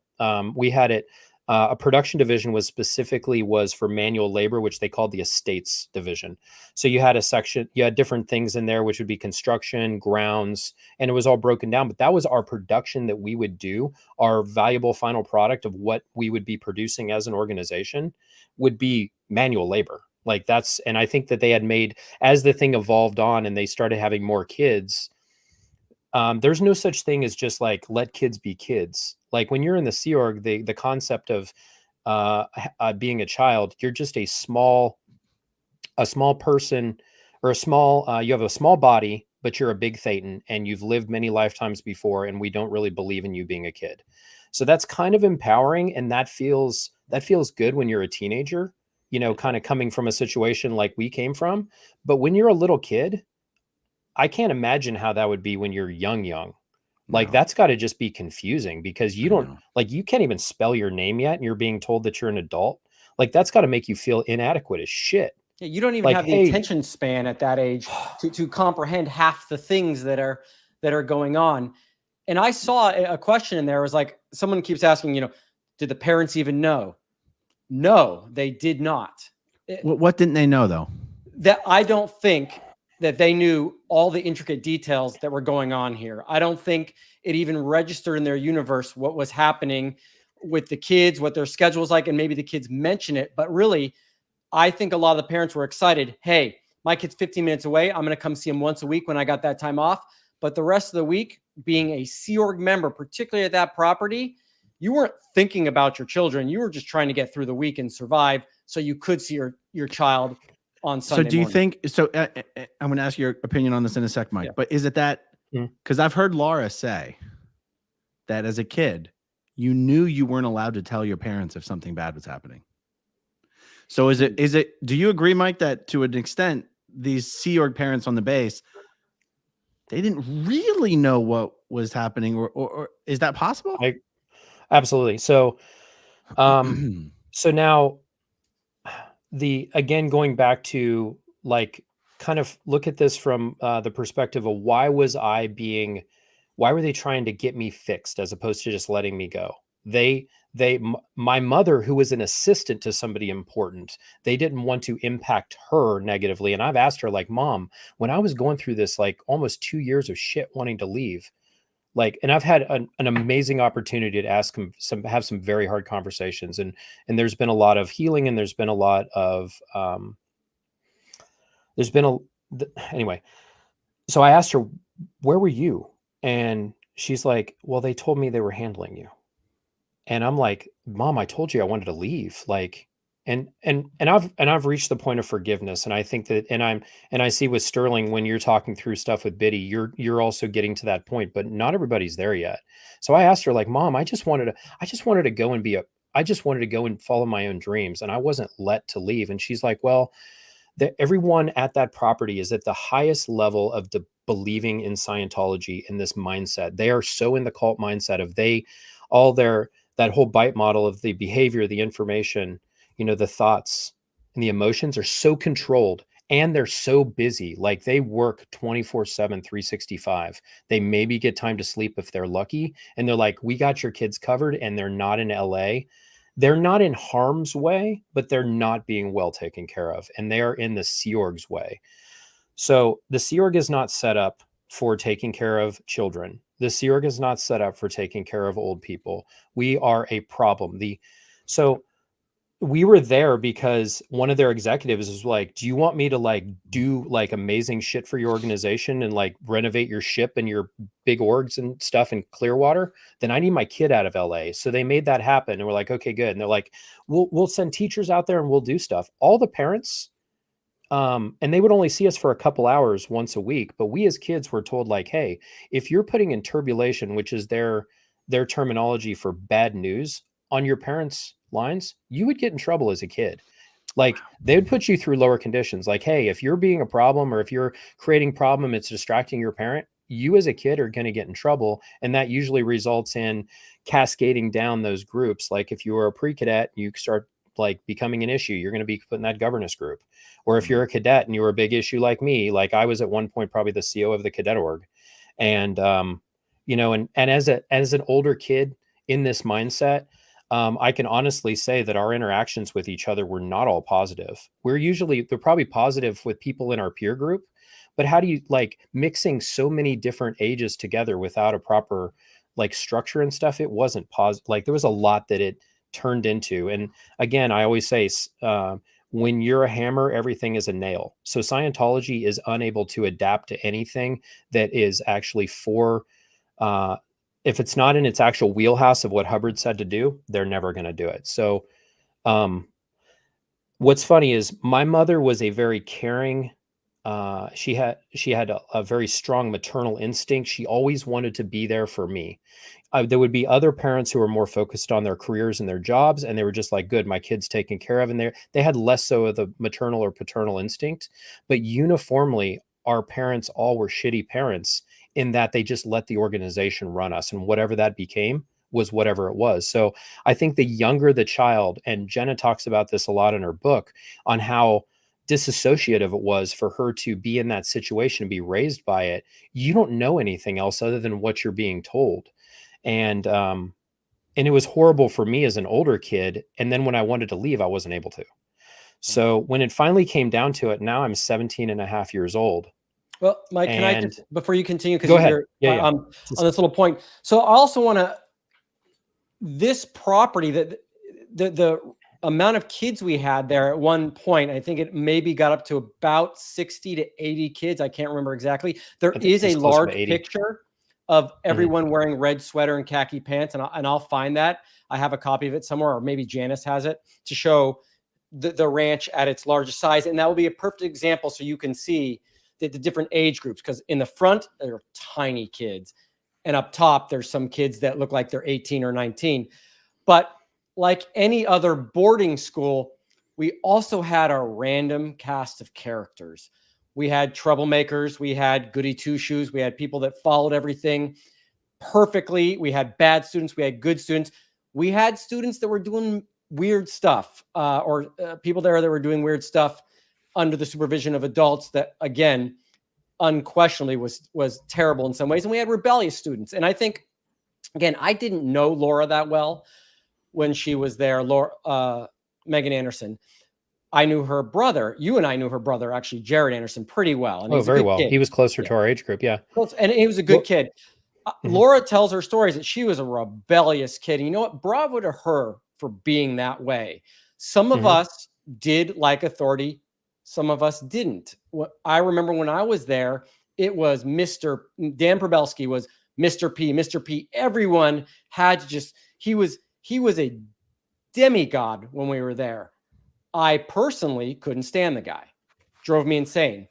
And what I didn't know later, and you remember do you remember the cookie incident when he tried to deny me cookies one Saturday night in the dining room in front of everybody? Have I told you that little story? Yeah, I remember it. Okay. Do you mind if I go real quickly and talk about it? Please. Just so you get yeah. Okay. So again, Dan Probelski, he was the OG guy there. So from day one, he was running people, and he was actually running most of the construction projects. So he would be the person dealing with that part of it. Whereas you had ladies like Leslie and Yolanda that were dealing with the schooling and Scientology schooling as well. But Dan Probelski was let's run the renovations. Now, I've admitted several times on YouTube channels that I have a little bit of an issue with authority. Just don't like it. Didn't like being bossed around. One time we were, and this is an anecdote to get a feel of what the ranch was like. But we used to get our food brought in from the Gold Base. They bring it in hot boxes and stainless steel trays and all that kind of stuff.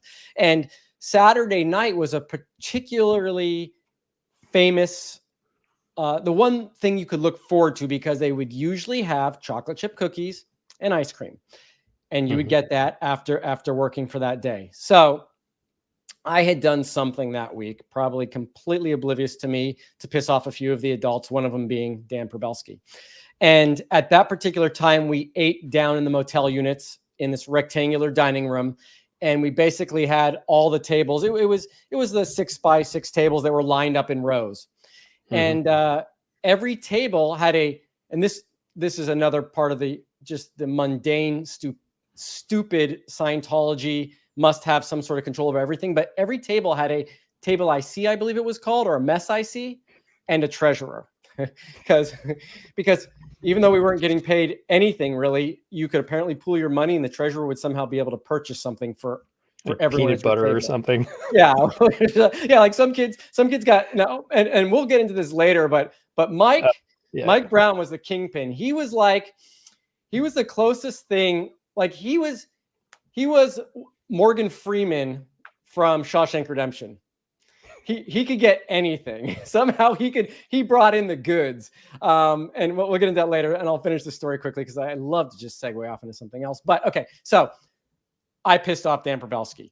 He had said, Sterling, you're not getting cookies on Saturday night. I knew this the whole day going through Saturday. I wish I had some cookies right here. Just dude, these are made by that Italian baker Panuccio, the one who makes like all of the muffins that the lawyers would give to people. Like these are good cookies. These are not shitty chocolate chip. But remember, we had nothing. Like we were eating our meal, going to work every day, and doing schooling. There was sports, and yes, I enjoyed that. But as far as creature comforts, the cookies were really the only thing we had, and it was once a week. So if you missed it, you had to wait a week. So, and it hadn't really occurred to me up until dinner that this was going to happen. So we're all sitting at dinner. We'd eaten our dinner. And what they would do is one person from the table would go over to the lady who had the cookies, and then she would disperse an exact amount of cookies for the table, an exact amount. Now, if one person at your table wasn't going to get cookies, then that meant every other person got an extra cookie essentially, or they split them up.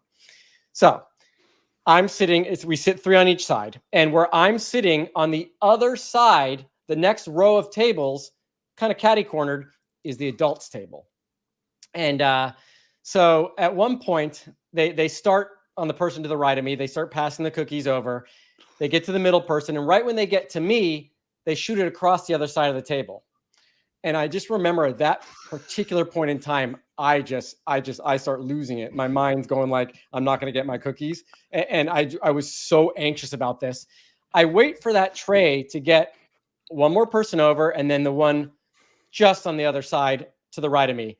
I get out of my seat, and it's still got about 8 cookies, and I get out of my seat, and I come underneath, and I hit the tray from underneath, and flips the them cookies straight up, go shooting in the air, and just land all over the adult table. So they don't know this is happening. They land there. Leslie turns around. Yolanda turns around, and Dan Probelski gets up, stands up out of his seat. The place goes dead quiet, and he yells, Sterling Tompkins, knock it off, like in front of everyone. And I stand up out of my seat, and I go, and remember, no one calls him anything but Mr. P. So I stood up and I said, Dan Probelski, fuck you. And then he goes storming out, and we're like trying to like calm this down. And Sterling can throw a hissy fit, like for real. And I just stormed out. That was it. I was pissed. I never got my cookies. But what I didn't know is after that, Dan Probelski actually tried to get me kicked out of the ranch. He actually tried to get me thrown out of the ranch because it wasn't just a cookie incident. I think I had several battles, but that's a reminder. Never play Monopoly with Sterling, by the way. Yeah, no, definitely not. Oh yeah, he's gonna flip the whole board. And if you were one of those somewhere. people, but you were one of those people that didn't that had some problems with authority. Yeah. Of which there were kids that had that, and that's normal in a regular school situation. But whose problem is it normally if there is a kid that's having behavioral issues? It's normally it would be your social worker or normal life. Yeah. Like, hey, kid needs help, or they go to a social worker, or they sit down, you get them additional help, they get a tutor. Like, you have parents that actually give a shit about their kids. Yeah. No, this was just on so your kids' issues on whatever they would be, either developmental, emotional, or whatever, are pawned off on people that aren't trained to handle children. Right. That's going to create problems. Yeah. Like by its basic structure. Yeah. To be fair, if I had went to Biddy and said, "Hey, Mom, look, they weren't giving me cookies," and she asked me what I did, I have a You would've gotten feeling cookies she every would have day. said, "Hey, good job. So you got that out of your system. Wonderful. Let's go back. You're good." But no, you're right. There was not that parental that where you really needed it when you had Right. trauma, when you Yeah. had injuries. You didn't have that. None of Correct. it. And let's not forget, No. there was zero medical attention. If something happened, and we're quite lucky that there was no major accidents, except for that one kid that got run over by a motorcycle. I won't say who was on that motorcycle at the time. It was me running over Rickard Rodin. I broke his leg, and Justin was on the back. Yeah. Anyway, If it was an but no, emergency, and that person, the kid's yeah. dying. There was not enough medical attention, and you couldn't get to a hospital. Well, fast we were all running away from the property over to that Campbell house so Because that we of could hide from. There was either somebody at the gate. I think it was an inspector was coming, or for a building somebody was permit. coming Yep. for a building permit. We had to get away from the property so that they could have somebody come. And whenever somebody would come, they would have us do a school time thing. Well, no, this was go to the Campbell house. It was separate from school time. But anyway, we were all going over there, and I was driving, and Rickard was bouncing a little ball, jumped in front of me, and it broke his leg. Like it broke like his lower leg, both bones. And it was like flopping around. And so now they're calling an ambulance to get him to the hospital. And this whole thing had happened. And what happened to you? I forget. Did you get in trouble for that? I did. They took away my my motorcycle privileges, and I was put in lower conditions. It was I felt horrible about it. He still has a limp to this day, I'm pretty sure. No, he's actually good. I've actually spoken to him. No, he's actually good. He doesn't have a limp anymore. I mean, he was never athletic either. So, yeah, but no, he's good. But he recovered from but there would be little injuries. Like sometimes we'd be doing stuff. Like I remember I was hammering out stuff at one point, and a sliver of steel lodged into my eyeball, and I had to be taken to the emergency room and have it removed. But so they would take us to the ER, but then those things, most of the time, those payments, I don't know if they would get covered by financial planning or not, but a lot of times there wasn't a medical plan that was included with the kids. We weren't getting routine checkups, like that, just a thing that didn't happen. So no. And again, it's back to like you say, the Sea Org, we were a nuisance to the Sea Org, which is part of why the treatment was so horrific, is we were really just an afterthought. Yeah. But a weird dichotomy is if you look at videos and pictures of that property, and it is gorgeous, as you will find most Scientology properties are. The int base, like the grounds, the building spaces, the environment itself, we had turned into something that was very, very nice.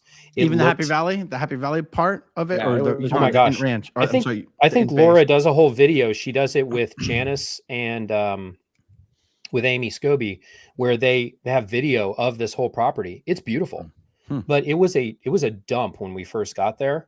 And I think now the Indians have actually bought it back from Scientology and own it now, and they have it out there as a recreation facility that they rent out or something.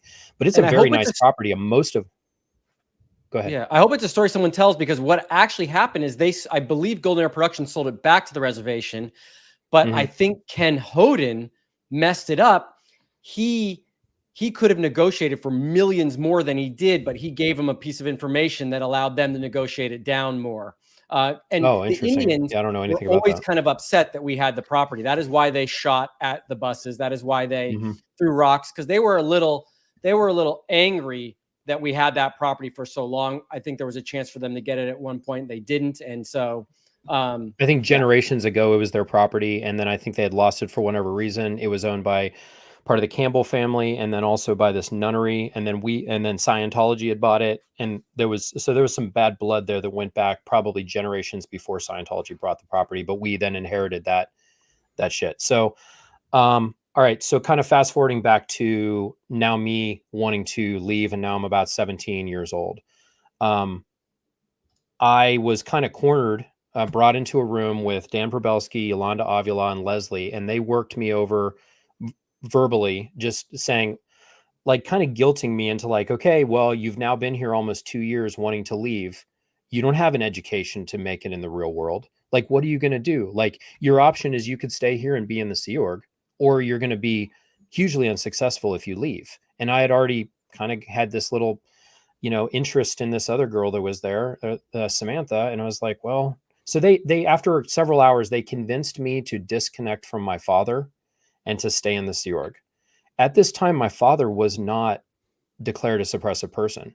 I sent him a disconnection letter, and he then got really pissed about it, started speaking out against Scientology, and they did declare him. But that was after the fact they made me disconnect from him.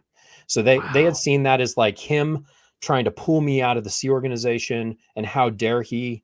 So they made me disconnect from him.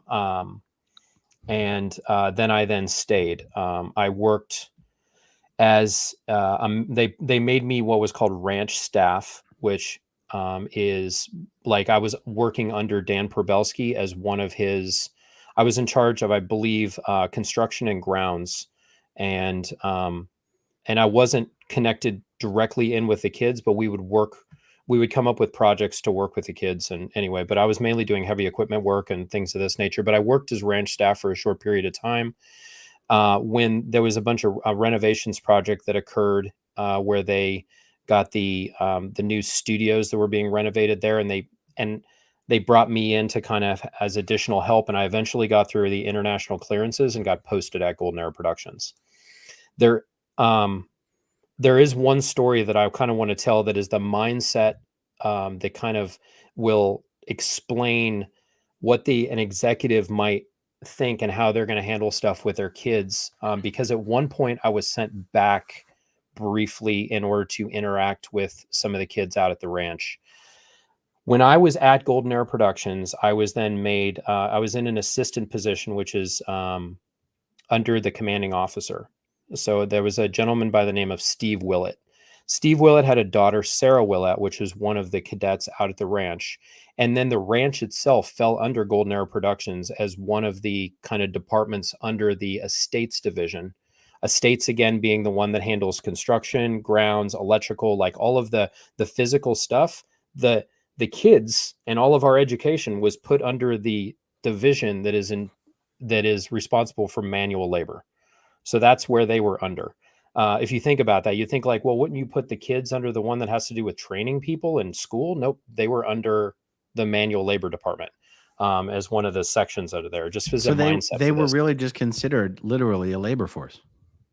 Yeah, and at this time, there's a lot of ground that we, kind of skimmed over the top of. But at this point, the ranch has already been kind of renovated. All of the buildings are complete. And now what are you going to do with kids? Well, you can't let them just be kids. We got to work these kids. So they came up with this plan. Hey, we have a self-sufficiency program we're going to do for Golden Era Productions. And they had a bunch of open kind of farmland, and they started to cultivate that and grow vegetables. So there was vegetables. We planted a bunch of trees. And, I was usually doing the grounds work and the planting of this stuff when I was then, now a ranch staff member before I went to Golden Era Productions. But all the kids, what they would then do is their Scientology studies, a little bit of what we referred to as the actual education, which we'll get right back onto. And I know Sterling wants to talk about this some. And then they would do like manual labor, doing gardening stuff. And this is not like, hey, I grew up on a farm stuff. This is like, okay, this is your requirement every single day. And this is what you do. And this is how most of these kids were raised. So you have somebody like Jenna or Megan were raised from a very young age. And Jenna was probably involved more in those initial, I'm sure Megan was too, renovations project. But then that turned into, what are we going to do with these kids for like half of their day every day? We need to work them. We can't just let them be kids. Like they have to work because that's what you do in the Sea Org, right? You can't, if you were just going to school, they would consider that full-time study, just like in any organization. And you can't have the entire organization being on full-time study. That doesn't make any sense because then you can't work people. Like the functions that they should have had adults in place to have, like in service positions, they put kids in charge of that, varying in ages. And remember, very odd. Part of this is because of this misguided idea that if a child or an adult is not exchanging for what they're getting, they will then go criminal. Mm-hmm. And it's absurd, you can't just let kids that turned into grow. Let's have children do manual labor. But they actually are crazy enough to believe that if you didn't make the child do manual labor, and this is why I think Scientologically how it fits in, they're like, oh, then he's going to be out of exchange, then they're going to be criminal, which is just ridiculous. Been raising kids for thousands of years, and they didn't need child labor. These are the Hubbard principles in place. It's like, well, what does Hubbard say about raising children? Oh, they need to exchange. Oh, what is the exchange? Oh, we need to it's so dumb. So at one point now I'm at Golden Era Productions, and it had come up, and I don't remember the exact circumstances, but the ranch, the kids were out of control to whatever degree that meant. And I don't know exactly what happens. I think there was there were a lot of kids that were in this governess group. Megan, Laura might be able to probably elaborate on what this would actually be, but there was a problem in a flap at the ranch. I believe there was some form of abuse that was going on, and the response of the commanding officer, and I was working for him. I was his guy to go around in gold and like say, okay, you need to do these, like chase up his orders and get this stuff done. He was like, Mike, I'm having problems out at the ranch. The kids aren't doing what they're supposed to. You were a cadet out there. You were successful out there. You need to go out there and get them in line. I'm like, this isn't even my job. But his daughter is out there and he's the commanding officer of the organization. He didn't go out there to solve it. Like he should have but his solution was to send me out there as a surrogate, as a father because he was busy doing other stuff, and he was busy doing other stuff, but shit, he didn't have time to go out there and sort out the place of his kids. So what do I do as an indoctrinated Sea Org member? And I was probably 19, maybe 20 at the time. I go out there, and now I'm in this more executive position, kind of round everybody up, have a big muster. Okay, you guys, you're not doing the right thing. We're going to start going back to the basics. Let's start doing marching.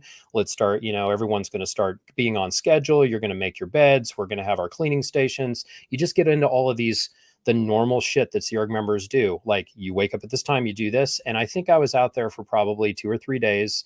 Like, I would drive out there every day as like, okay, I'm going to try to do this. And then I remember it's like, okay, we need you back in here. There's another flap. And I was like, I don't feel like I really even spent that much time out there. I was just out there basically being a dick and a bully. And we didn't get to the point of like anyone being happy anymore. So, and they're like, no, they're good. It's all taken care of. And I was like, okay, that was one example of probably many. And I will say that, it's hard to reflect back on exactly all of the different interactions that I've had with every single person. But I will say, if you plug in older children with younger children, and the older children are made to take care of younger children when they don't really even want to or know what they're doing, and they're not their brother or sister, and there's no maternal plug-in on how to do this. There's very possibly people that remember me as not a nice person, and I don't disagree with them. And the mindset and the place that I was and the kind of indoctrinated individual I was at the time, I'm not proud of telling the story, especially doing it in an open format like this. There's a lot to kind of process in this whole thing. But the reason why I want to do it is I've noticed that when we get on these YouTube things and we bitch about a problem, we kind of give specifics as to what exactly happened and the situations involved in it. It shines a light on it. And it's like, hey, if there's mold in the corner and you shine some sunlight on it, it's going to go away. So Scientology is now going to be freaking out about, oh shit, well, what are the specifics of what happened? And they're not going to let that happen. They've already started getting rid of the whole cadet thing. Why? Because the attrition rate on all of us second generation Scientologists, especially from the Ent base, is super high. Most of us never wanted to be there. And we got to a point at some point where we left. And my story on when I left was many, many years later. And there's a lot of ground to cover on that too. But eventually I did, as did a lot of other people. So shining a light on it is what I want to do to process it myself. Also, hopefully help some other people process it. But then just to shine the light on like, hey, this is how Scientology deals again with their most vulnerable people, like their children and their elderly. And I'm pumping up the jam big time about the way my mother was treated. But if you go into it, like, they're happy to work the shit out of you if you're in that demographic and then you're useful to them. If you're not useful to them, there's going to be trauma and abuse connected to it because they have no use for you. It sucks. So that's the point of talking about this and kind of wanting to get on here, because there's, Sterling had his truth, and Sterling was there for that beginning portion, which we're getting out of LA. And it's like, this shit's way better. But then it eventually turned into, well, we renovated the property. Now what are we going to do with all these kids? And you have then people plugged in taking care of the children, or especially then probably plugged in and taking care of the more rambunctious or, children that didn't want to listen, that probably should have never been connected with them at all. Right. And it sucks. Right. I agree. So Sterling's story is 100% accurate from my perspective, and Laura's take and Jenna's take and things of this nature, their truth is true as well. But everyone has a different frame of reference from where they came from. And all of us together can hopefully kind of paint a picture of like, because I don't think any of us went into the situation, like none of us were recruited and is like, hey, do you want to come join the Sea Org? You're like, I would love to do that. Let me ask Here you a we are. question. Other than, because I want viewers who want to hear more information, other stories from other people who are in the Int Ranch, but also the other cadet orgs. But let me ask you about the Int Ranch particularly. Other than the two of you, Laura FM, Jenna Miscavige, I want to say, well, I was going to say, see, I know Daisy Spallino. What Catherine Spallino? Catherine Spallino. She was at the Pack Ranch. Yeah. She was at the Pack Ranch. Okay, so here's the question. Who else has spoken out that spent time at the Int Ranch? I think, well, that's really all of us. And so 4 people. I don't That's know. 4 people. So, and this is the thing, and I had kind of mentioned this a little bit when I was talking with Mike and Claire, and it kind of went to the fact of like, you know, I had Roanne and Justin that helped me get my mother out, and both of them are not public facing in this discussion, right? And I felt like I had to be because of the nature of the abuse, and I don't know who else could have told the story about my mother but me. So that's why I'm like, you know what? I'm going to do this. So when I think there's a lot of people that are out there, I would say the vast majority of the people that I know that were there are now out. And I don't know if they are at a point where they feel comfortable with talking about it. So I would say that there's Roanne is L. Ron Hubbard's granddaughter. Does she go by the last name Horwich? Yes, she does. Yeah, that's her last name. But she's John Horwich's daughter. Do you guys know I've never her met mother or is spoken with Diana Roanne Hubbard. before? I've never Roanne's seen. amazing. I have no idea what she even looks like. I've never even seen a photo of her. And she's now a professional doing her own thing. And for her, Roanne's a very interesting individual in that you would think that there would be a lot of benefit to being, this is my opinion, there would be a lot of benefit to being Hubbard's granddaughter. She even had her own person that would educate her when she was a young child to a certain degree. She had her own like tutor, Jenny Sue Alexander, who was just assigned to her. But at a certain point that stopped and Roanne was put to, it was called the Princess Program, and Hubbard had wrote it, this is what you will do with Roanne. Yeah. Roanne, probably out of anybody, her life and every detail about what every thought that she would ever have would be controlled by Scientology, like on a psychotic level. Like she couldn't have any original thought or they would dig around in her shit like constantly. And she is also a person that's she's very free spirited. She has her own opinion about things. And then that is not popular in the Sea organization. No. So she would constantly be in a situation where she had people manipulating her. Jenna talked about in her book, the level of manipulation she was subjected to as a Miscavige. Yeah. Can you imagine what it was like for Roanne? Well, so the closer you are to the sun, the more you're going to get burned a little bit. Now, there was obviously some perks and benefits in the beginning, for sure. You got treated quite differently, but then it somehow doubled when you got in trouble or you did something wrong. That was also exacerbated to a large amount, which is kind of funny how that works. It goes both ways because there was preferential treatment in the beginning, but man, when you got older and you were now in the Sea organization and you were doing something, everything reflected on L. Ron Hubbard or Dave Miscavige. It's when you got older. Yeah. When you got older. So when they were children, like when Jenna was a child, when Roanne was a child, they would kind of play both sides of that coin of children or not children. There was some benefits to it. Like obviously Jenna was brought home to see Ronnie and Biddy, is that we could consider that preferential treatment in that everyone else was getting something less than that, but still that wasn't fucking very good. You know what I mean? But it was better than the average. Roanne had better than the average. But then as she got older, like now you're becoming a teen, an adult, and now you're supposed to be your own person in life. And then people are still all up in your juju. Yeah. That can't be good. I wouldn't like that shit at all. So real quick, I was way below that. Anyway. There's over 2,600 people watching live right now. If you're watching right now, do us a favor, hit that like button, no matter which channel you're watching this on. That would really help us out. Guys, was Astra Woodcraft ever at the Int Ranch? Yes. It's funny. I don't remember her, and I remember the name. I think she's a bit younger than I am. I specifically remember Astra. I remember she wasn't the name, there the whole time. She probably wasn't there. And forgive me, I may be wrong, but I remember bumping into Astra Woodcraft in LA when I was working as the pool IC and I had gone down for a family visit. I remember bumping into her in the elevator in the complex in 92, 93, probably 93. So she might have been at the ranch, but I think only for a brief amount of time. Well, but for you I to remember remember, for her- you to even remember bumping into her, you would have had to already know who she was. And how would you have known who she was if it wasn't from the Int Ranch? That's a good question. The reason why I remember bumping into her is because the conversation was so abrupt and jarring that it kind of shocked me. Now I got to know. Yeah. So here, okay, so good. So I graduated the ranch. I'm in SEMO Gold as the pool IC. Don't try to figure out how that works. And boy. I go down. I It's go for the down trees. to the complex. We're staying in a room there with my mom, Barbara, at the time because her family's coming in from New York. We're seeing them, and I pop in the elevator. And I remember popping in the elevator and then pushing the button to go up to the floor, whatever floor I was going to, and I hear this Sterling, and I turn around, and it's Astra. So yeah, maybe I did know her before. Maybe I knew her in PAC. Don't remember. But she said to me, she goes, "Hey, when are you going to join the Sea Org?" And I looked at her, and I went, "I'm in SEMO Gold. What are you talking about?"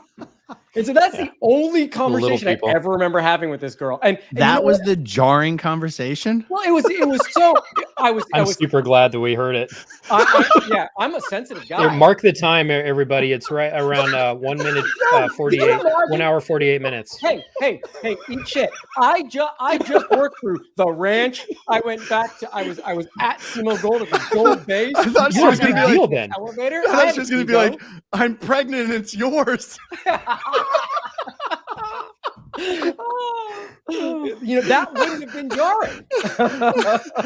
Not I would have been, yeah, no, probably not. But yeah, I might have it's remembered. funny. I remember the name. I don't think I know her well, but I definitely remember the name Astra Woodcraft. Yeah, I remember it too, and I think her dad was an architect that helped design some of the buildings at Golden Earth Productions at some point and left because Biddy's mentioned her father before, and I do know Astra knows Jenna, and I just get this for everyone's elevator incident. Yeah, the cookie incident too, by the way. So you guys are getting to know. But before we get way off track, can I mention something because I see a lot of these comments, and Mike, you can correct me if I'm wrong on this. I will. There's always this sexual connotation to the church and stuff. And specifically because we've had the Danny Masterson, the stuff that Aaron, you've reported on about the pedophilia, child sexual assault, and all these different things, which, you know, Mike and I didn't have a whole lot of experience with, but we understand being ex-Scientologists and Sea Org members that absolutely sounds exactly like what would have happened. Now, at the ranch, at least while I was there, I do not remember anything like that ever. I don't remember there being any inappropriate contact between the adults there and the children there at all. So, in fact, I would argue, at least at one point, not as a defense, but Scientology and specifically the Sea Org, when you are a kid, a teenager, or even an older child, they are so restrictive on that subject that I remember being in complete fear if I touched or kissed a girl while I was at that particular property while I was a teen, that I would get in a ton of trouble because they had this rule about heavy petting, and that was the top end of what you could and couldn't do there. And heavy petting, by definition, as far as we knew, I thought it was open to some interpretation, was if you were stroking for 1 second. You're frozen, and it's super unfortunate. It's a great picture. The way that this happened to me yesterday. I think you have to bounce me out. It's amazing. You have to bounce yourself out. But you guys, hold on. See if he comes back any better. Okay. No, you got to bounce me out. I was telling such a good story. Come on. Actually, okay. Sterling, back yourself all the way out of the studio and then come back into the studio. You got it. Oh, this happened to me yesterday, and it's not my internet. It's nothing to be ashamed of. It happens to everyone eventually. It's a great look for you, by the way. I mean, okay, I actually have to close. Super school. Yeah. Oh, that was, and he was. What was and I'm like shit. I'm smiling while he's trying to make a fairly important point. I know it was so on his inappropriate. face was like. But let me say something on that. Yeah. Because go ahead. My personal experience was the same as Sterling's. That anything even remotely sexual, forget sexual, even flirting, was so forbidden. And my experience didn't include any mistreatment on in that regard, that it was so hard for me to believe anything like that could have happened, which is one of the reasons why people got away with doing it, because nobody suspects it. There's It some happened things to to a talk lot about on of this. kids. So again, and I don't want to get I don't want to leave Sterling hanging because I know he's going to come in here, but at the same time, I want to start addressing some of it. Again, I need a phrase that Sterling's time that he was there was at a very specific time, and it was very early in the process. And then during that time, everything was all very, kind of managed more like a Sea Org mission and less like the organization that it turned into, where we're trying to then figure out what to do with these kids while they're there. You also have a lot of different like ages of kids that were there at the time. And there were situations where older kids were doing things to younger kids that was absolutely unacceptable. And some of them were gotten rid of, but it wasn't after abuse actually happened. So, and I'll touch back on this with Sterling when he comes in, but a couple things. I don't know of any instance where there was inappropriate behavior of a sexual nature on an adult that happened to a child, but I'm not saying that it didn't happen. Most of the people that were on the int base were probably security checked up one side and down the other, where they had kind of gotten a bead on if somebody was a predator or not. Now, I'm not saying that it didn't happen, and there might be stories where it did.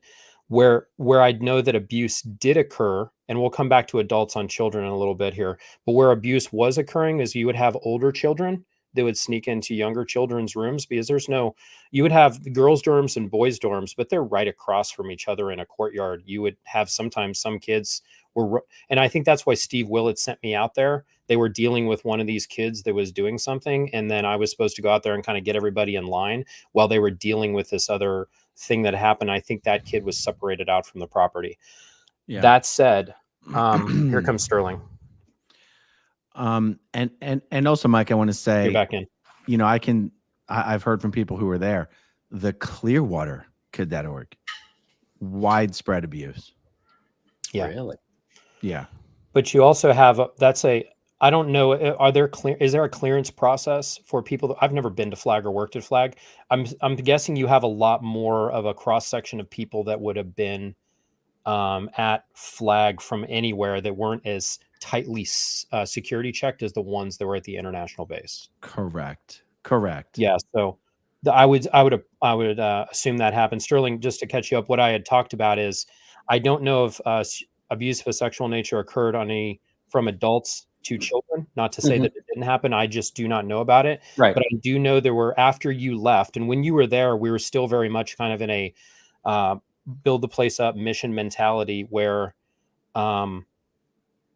there wasn't anything like that was happening when you were there. Later, there was a problem where there were some older kids that were sneaking into other kids' rooms at night. Oh, and wow. really touching them. Okay. Yeah.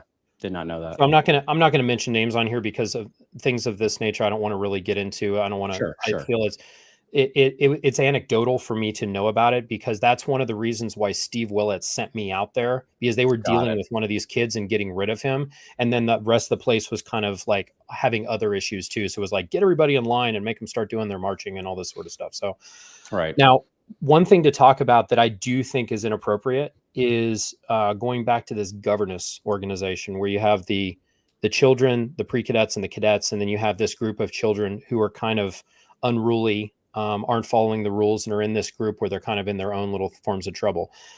There were Hubbard advices that allowed that governance. And to my knowledge, at one point, I know that there was a lady named Jane Thompson who was the governess. And later that job actually was pawned off on two men. I think one of the guys was named Martin. If you remember him, he was a farmer, a guy from Germany. Martin Hopshade? Yeah. And then another guy was Casavius being out there, he was in a situation where he was being hidden from his father, Andre. Andre Tabioyan was a Sea Org member at the Ent base that blew, and Miscavige was very freaked out about him for whatever reason. And Casavius and his wife, who were Golden Era Production staff members, were hidden from Andre, and they were being told that Andre was going to do crazy stuff to them. They made Casavius change his name to Michael Probelski, like Dan Probelski's son, something totally different from his other name, legally change it. Aaron's going to do his lights. And he was out there because Savius, he was in a situation where he was sent out there to keep him away from his father in a really jacked up situation. And now he's out there plugged in with a bunch of kids, and he had no intention of ever really wanting to be there. Now he's stuck in the situation.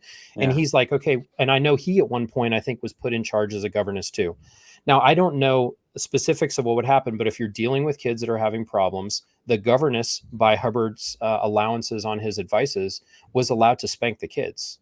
And to me, that's gross. To me, that's right. So me as a father, I don't spank my kids. Like my wife and I, we talked about like, okay, there's better ways to deal with this than to do spankings. And there's a bunch of different opinions about this socioeconomically across the country. Some people believe in it, some people don't, but it is the parents' responsibility to do something like that or not do that. And it is very much in like, and that as an allowance, again, if there's like the thing on exchange and why we're working kids is because Hubbard said the kids need to be in exchange. So now we're like working kids. So when you're going to allow then like they're an allowance for spanking, like I think that any of that would be pretty fucked up.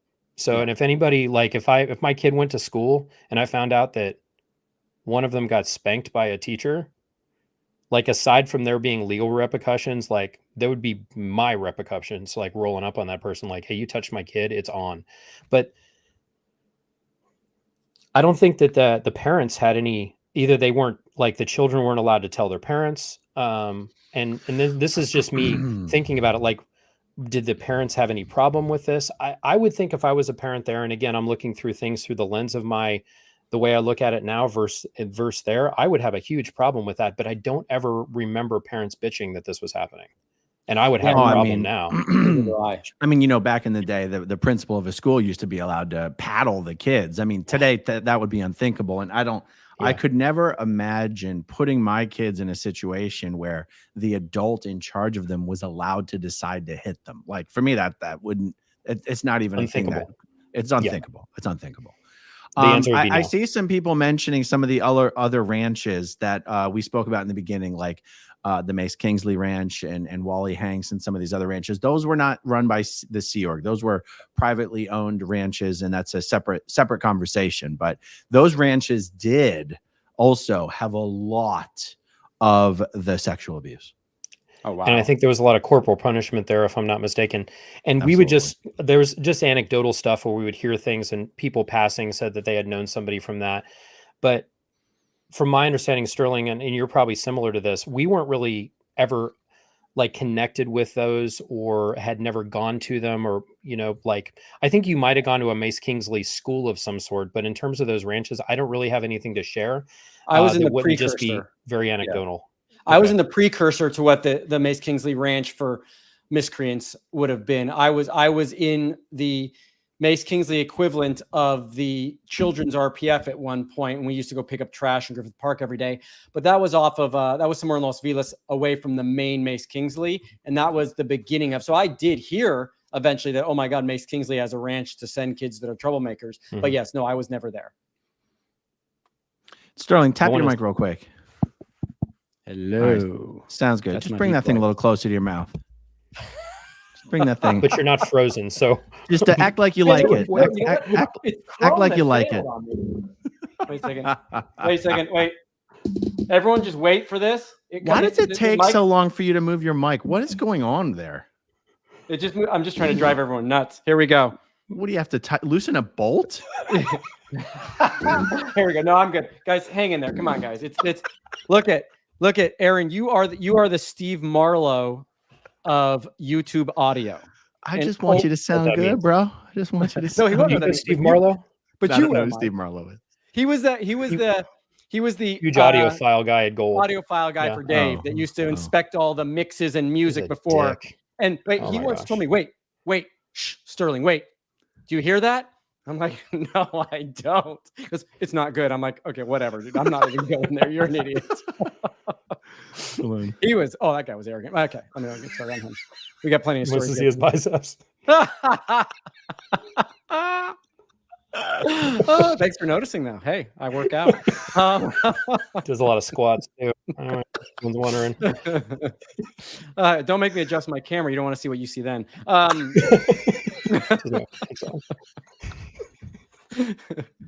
Sitowski, that dude's awesome, by the way. I think he's going to send me yeah. This will be. I hope you're keeping track. Cookie, elevator, and I had one. I had another one with you, Aaron, but we'll go. I don't want to go too far off. Aaron, why don't you get a plug-in light? Yes. You want to know what's funny? I don't even actually have to buy new lights. I just have to buy a plug for these fucking lights. I know, and I told you. Because would you throw it away when it came with it? I don't know if it came with I just didn't click the send a plug. I thought batteries was the higher end way to go. Oh Lord. Oh my God. If you're out in a field somewhere. Mike, did you change your background? Because wasn't that green a little bit ago, or did you just have a blue light on it? Who, me?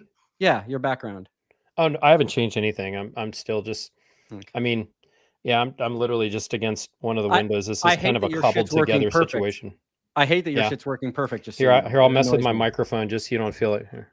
There we go. No, but you're not doing it right. You have to. Oh wait, I think it's. That adjust it. There we go. Wait, there we go. Wait, I'm adjusting it. You gotta get that right. Oh yeah, tan line. And I'm not even drinking yet. Where were we at? Let's not. I mean, obviously, we have to have another conversation about this, Mike. Well, for sure. No, we were talking about that the spanking and stuff. I think that's the last thing we were talking about. And yeah.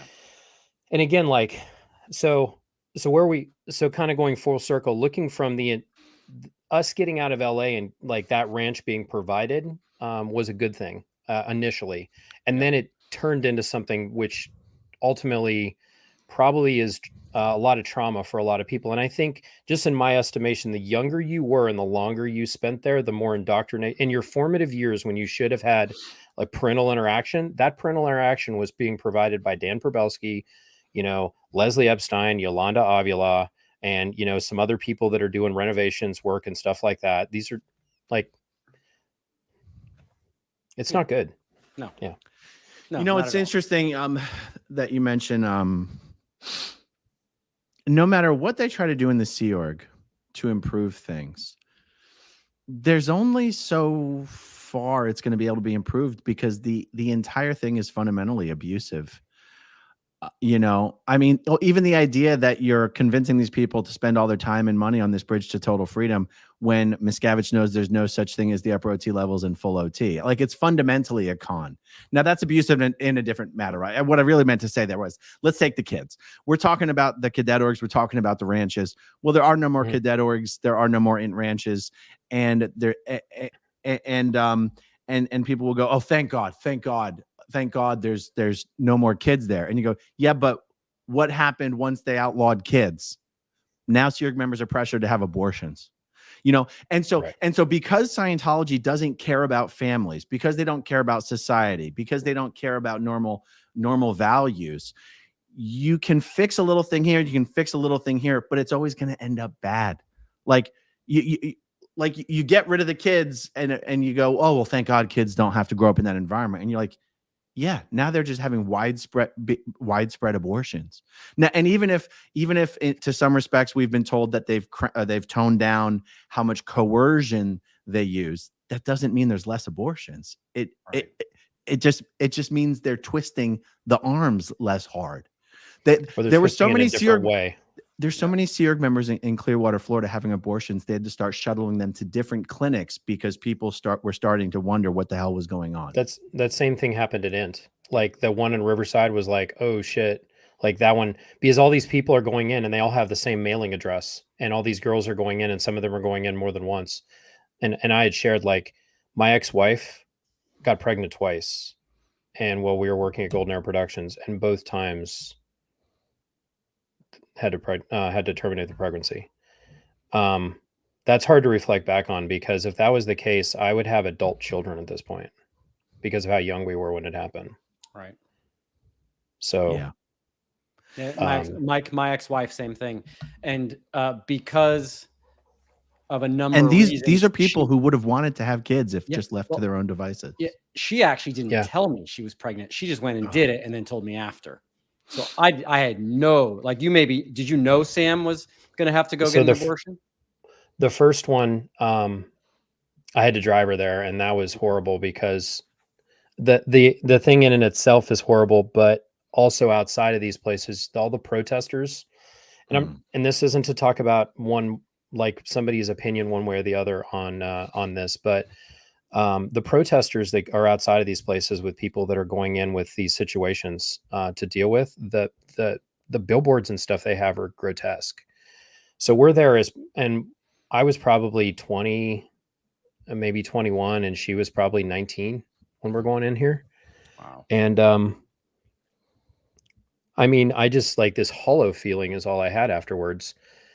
And then the second time, which was probably 3 or 4 years later, I was restricted to the property because I was in trouble, and she just went on her own, and the medical officer drove her. So it's fucked. Anyway, I don't know how else to say it. It's like I have some regrets in my life, and most of this is very therapeutic. I don't know how to deal with those feelings. Like I kind of put those down, and I'm talking about it a little bit, but I don't really want to talk too much more about it, or like I'm going to get emotional, and I don't like getting emotional. And I compartmentalize extremely well, but I can't on that. When I start spinning it, it goes nuts. So yeah. And And for me, I sorry. mention it. I don't mind saying at all that Thanks, man.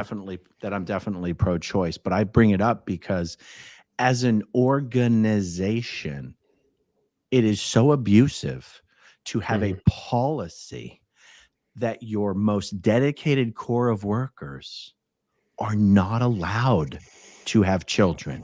As an organization, if these people cared about society, honestly, if they even cared about their own members, they would either make it extremely healthy to raise kids in the Sea Org, which we know is impossible. But I'm saying, just philosophically speaking, you would either make it insanely healthy to do that and encourage people to have kids, or you would say, thank you for the years that you've spent working for our organization. We truly, truly value it. Please think nothing about leaving and raising a happy family. Thank you. We like truly, but instead it's this abusive, coercive situation. And that's why I said you can tweak a little thing here and you can tweak a little thing there, but it can only get so good when you're running a fundamentally abusive, fraudulent organization. It's fundamentally broken. So you can try to, it's like putting lipstick on a pig. It's still a pig. It's going to look like a pig. It just has lipstick on. This is what Scientology is like. Yeah. And I think every time, every time they tried to do something, maybe there was one or two people that was like, let's change this and make it better. They always have to revert back to L. Ron Hubbard policy, which is one for one, always abusive.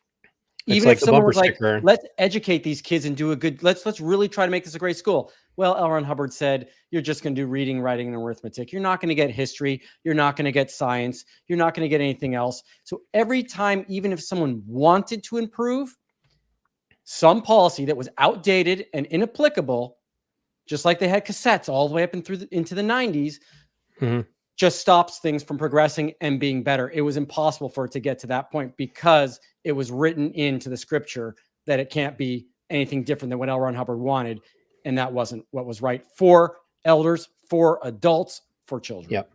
I want to just make one more point, because I know we're getting late and we probably need to get going with other things in our life, but I want to define for somebody what L. Ron Hubbard thinks the way you should train a cadet and what that consists of, because I actually I wrote it out so I would get it all straight, and because there's some very interesting phraseology. This is what you're going to train a person basically through them being 18 years old, is able to write swiftly, legibly, and elegantly. Okay, that's great. Have a 10,000 word vocabulary, which is very hard to estimate if that's true or not. And there was no real testing in place to actually see if we had accomplished that. And then arithmetic, you are able to do arithmetic, which only included addition, subtraction, multiplication, and division. And then it included some navigational crap for degrees, minutes, and seconds, which has to do with charting and, you know, finding your course on a map, because originally it was written when he was on a boat. That is all. Yep. So as long as you've accomplished, you can write okay, you can read okay, and you can do arithmetic. We're talking basic math. That's the shit that you learn in 4th grade.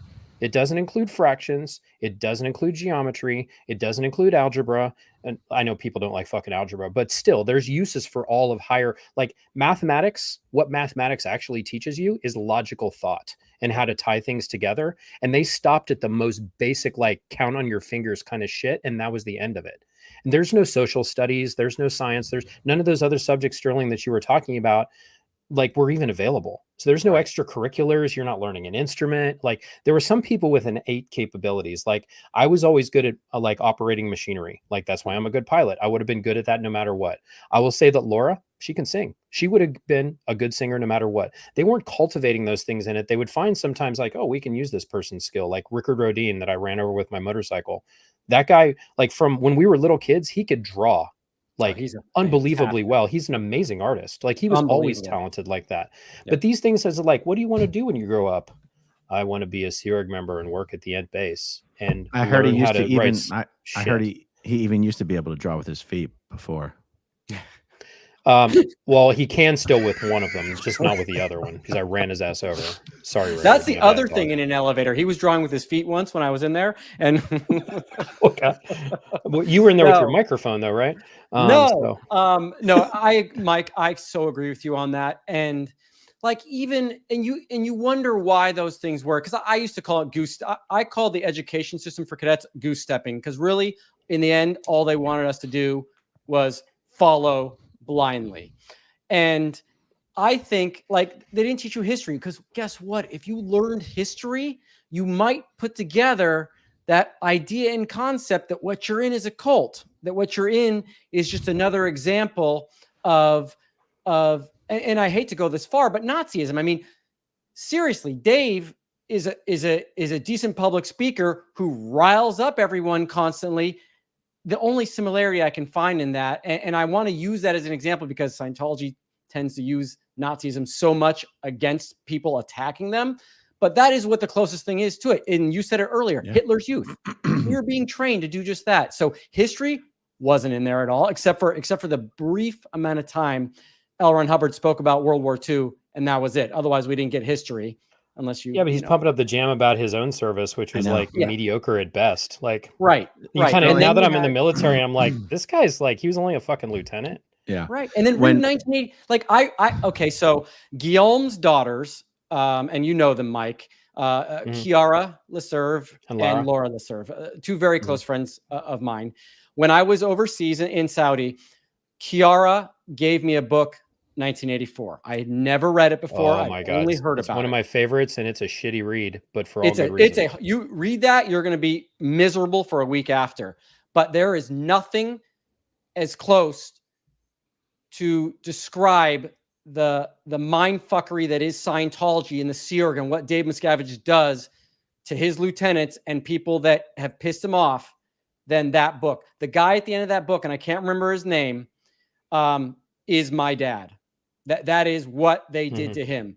He is so beaten down, so repressed that he can no longer just voice his own voice and create the way he was creating. In 1984, opened my eyes to that. I didn't even really think of that at some point until I read that book. And of course, them not having you read those type of books worked in their favor.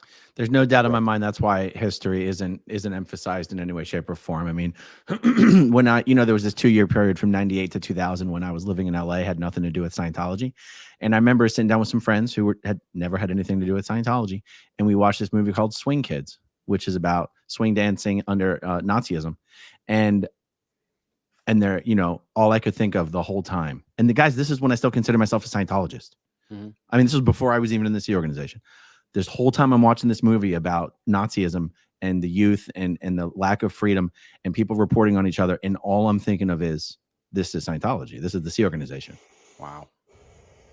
Wow. Yeah. I saw a documentary after I left too, the People's Church, the famous, the Kool-Aid church. And by the way, it wasn't actually Kool-Aid apparently. When I watched that, and that was in 2017, I was like, the correlations between what we were doing and the things we were told and how we were treated, and the whole guana site they had in that documentary, I was shocked at how, as I was remembering it, how similar that the whole demeanor was to where we were. Like, it made us all fanatical, even if we didn't originally want to be there. Right. You were made there. And for me, that process to force me there, like when I wasn't allowed to leave as a kid, I kind of resisted that for the better part of 2 years. So then crazily enough, I then go to the military, and as an officer and as a pilot, I'm going through SEER school, which is a survival, evasion, resistance, and escape training that you go through, like POW training in case you're isolated. Yeah. And you have to go through like 2 weeks of this stuff. Like, that was some of the best training I've ever got, but I was already prepared for that training. Like, yeah, it was a walk in the park for you. It was like, oh, this is only going to last 2 weeks.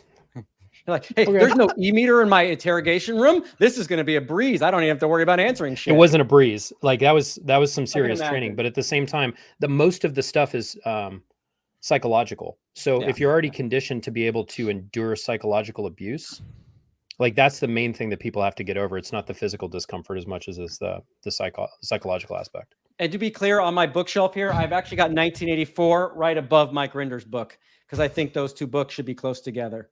You know what I mean? Yeah, right. Like 1984 has stayed in my life since reading it, and I'm always gonna be thankful to Kiara for and she's a lovely person, and I hope at some point she speaks out too about her story with her father, Guillaume Leserve, who was the ED International for the longest time. And she's got a fascinating story. Yeah. So hopefully we can get her on sometime to talk about it. Yeah. Guys, you want to jump through a handful of super chats here real quick? Let's do it. Absolutely. Okay.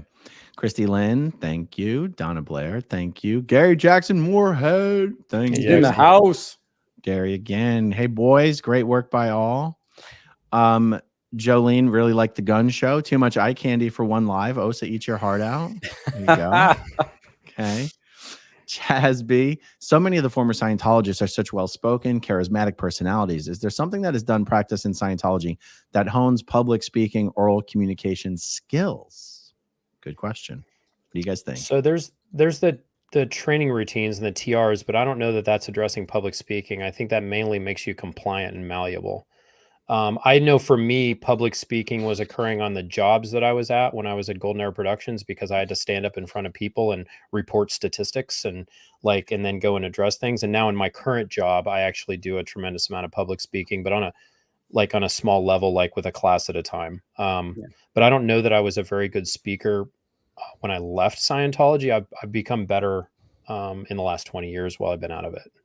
Yeah, you get a bit of a crash course when you have to get up in front of a 300-person staff meeting and explain to everyone how you messed up and word it in such a way and quickly that you can get off stage without being pelted by stuff. So some of it is from that, because once you've done that, speaking or looking into a single camera isn't that hard. But yeah.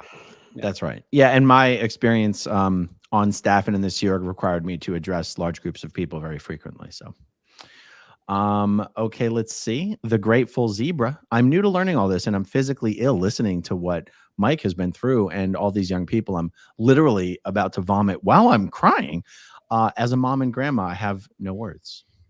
Yeah, it's crazy. And it's even crazier that to us, this shit was normal. Like, we're telling these stories because we know you guys are this is going to help open up eyes on how crazy this is. This was normal to us. It wasn't even crazy for us at the time. At least most of the stuff that we talk about, to me, that was just normal. And I think I've said this more often recently, because I didn't even realize recently that this is what it is. Like, when I sat down and watched the documentary Going Clear, none of those stories to me as a Scientologist would have been shocking, but seeing it on screen brought so much shame that the world was now learning what we thought was normal. And also distilled down into one short conversation, as opposed to being spread out all over the place. Yeah. And fantastic documentary. Yeah. One of the best. Bev's Fry Bread Wisdom. What do they tell parents to make the parents give up their children? I can't even imagine a scenario where I would give up my child. They don't think they've given up their children. Exactly. They think their children are closer to them proximity wise. And I think that they have such a trust in the organization that the organization can do no wrong. If they challenge the organization, they'll get in trouble. And at a certain point, if things start to happen for them and they start to be obnoxious and demanding things of their children, they might lose their whole livelihood. Realize all of these people are not being paid well. Like they don't have finance, like they don't have any financial footing. They don't have any credit cards. They don't have any money. They usually don't have a car. So if the organization is saying this is what we're doing with your family, and they rock the boat, they're going to lose like all of the control. Like they're not going to have any control in their life, and they'll just be kicked out on the street. So I think that pressure in the background is like, if the organization says it's okay, it's okay. That's the way I saw most of it. It's like you trust unconditionally, and you never really look around what's actually happening. And I agree, Mike, on that. I think they don't. If you told them they were giving their kid away, they would think you're ridiculous. That's insane. I don't think that ever even crossed their mind. Now, a lot of parents that have left and now speak up about it, they do agree that that's horrific. And a lot of even my family members that were never in Scientology would tell me, I could never have left you or my daughter somewhere. But when you're in there and you're in the Sea Org and you're indoctrinated, you weren't leaving your kids. Like you said, it was more of a, they're close to me now and I don't have to worry about them. But in the worst case of worry about them, you know that they're not going to be mugged or shot, but you also don't realize that they're being mentally tortured and abused at the same time. So I don't think it occurs. And that's part of the cult mindset, in my opinion. Yeah. Great answers. Christy Lynn Wilson, never a Scientologist, ever. I think it was never a Scientologist, always an SP, kind of like that. Ever an SP. Yeah. Ever an SP. Like John Sostovsky, I have to send Sterling a Keebler elf doll. Yeah. Where can John email you, Sterling? That's a good question. You gotta have some email address you can give out to people. Let me do that. I'll get one put together. Okay. Yeah. Blackmail said, and John, email me and I'll forward it to Sterling. Thank you for asking for Astra. Her story was my introduction to Scientology. You know, that's true for so many people. Astra was, Astra's video and her dad's video was like so long ago. It was so early. Yeah. In even like the YouTube's life. Right. Like it was more than 10 years ago, right? Yeah. God, I that's hope the thing. she's the right person that I was thinking of. I hope so. If I'm wrong, please let me know. She's gonna be like, this guy's making shit up. Yeah. Well, this is the thing about speaking out a bit against these things. Like you bring up Astra's thing having so long ago, and I kind of realized it. Like you have to keep talking about this. Like I can't tell the story one time and the story be over. Like I can't only tell Rosemary's story once and then that's the last time, because it'll just get buried on the internet. So I think I'm going to have to keep sharing this stuff in order for it to keep rising to the surface as an important conversation. Right. Absolutely. Agreed. This is for Sterling from Backgoat. I got a cookie and a microphone. Oh, yeah. And a microphone. Rusty is asking, was Roanne at the ranch or did she live with her father or mother? And who left first, Roanne or her father? So Roanne was at the gold property. Yeah. Oh, go ahead. She lived with her father, near her father at the gold property. And I don't want to speak for her, but I believe she was much closer to her father than her mother. And her father's a fantastic, really nice guy, funny guy. But yeah, I don't know who left first. Mike, do you know? I think he did. The one who left first was John. Yeah, John Horwich. He left some years before Roanne, and then she ended up escaping in 2012. Yeah. So Roanne was allowed to just live on the int base with her dad when all the other. She was born in the Sea Org. Like Diana Hubbard, L. Ron Hubbard's daughter, had Roanne in the Sea Org. She grew up as a baby in the Sea Org. Like she was running, like she was an exception to the rule in that, but just to show how like controlled her life was. And now she's like a very functional member of society, but obviously processing a lot of weird shit that happened through her childhood and adult years. But yeah, she at some point left too. But to answer the question, John left first, and then some years later, Roanne did. And actually, it was Janice. Her mother's still there. Janice flew from Florida, Roanne, to the Golden Air Productions property to meet L. Ron Hubbard for the first time. That was Janice that actually brought her over, not her mom, believe it or not. It was Janice. And so, yeah, that goes the story. Now, also point of reference is, as far as Roanne's connection to Justin, Mike, myself, we've known each other forever. Roanne has known Justin and I since day one, and we've always managed to keep in touch with her. And we try once a year to have dinners, and I talk to Roanne quite a bit. And it's always just been that Justin and I are kind of like Roanne's brothers, essentially. That's how we see our relationship. We've all been in the same. When I first met her, what would happen is all of the kids that had graduated, that were now at the international based property, that are still teenagers and haven't completed high school, they would be required legally to do school. So the solution for that is on Saturdays, when the Saturday renovation stuff would be going on the rest of the property, because everyone at the Ent base would do renovations on Saturdays. All of the kids, everyone under the age of 18, would go out to that property at the Ent Ranch on the other side of the Indian reservation and be required to do academics that day. So they'd all read books and, do whatever and, all that. And that's when a lot of the ones that were still at the international base and Sterling would come out on those weekends too. Yeah. And that's where we kind of got to know each other. And that's the first time I met Roanne, when she would be out there. And, I was still out at the ranch, probably on lockdown at the time. Yeah. You think either of you will ever be able to talk her into coming on your channel and have a little chitty chatty? I don't know. So I'm this willing is to my, bet this is, yeah. So go ahead. Mike. Go, Mike. So for some people, this is therapeutic, getting on and talking about it. And it is for me, but I'm also very much a talker. For other people, I feel like it might be traumatic. So based off of the level of trauma and that's really, and it's going to be different from different people. I'm more of an extrovert. Like, for instance, my wife is a little bit more of an introvert type of personality. She gets her recharge by having some alone time and having it a little bit more quiet, where I'll go and talk to anybody about anything. I'd rather call somebody on the phone. If I need customer service help, she would rather email and never talk to a person. So if it's right or not for a person, I would say that they have to decide when that's going to happen. And I'll obviously I would encourage her to do that only if it's something that's going to benefit her. Yeah. And if it wouldn't benefit her, I would say no. Yeah. I think the real trick first of all, again, she is L. Ron Hubbard's granddaughter. So, and Miscavige would lose his mind if she started publicly speaking out. I'm sure. That's why I get so tickled at the very idea of it. The horrific stories about even how her family was treated, about her brother Arthur. She could go on a roll, but I do know this about her particularly, is that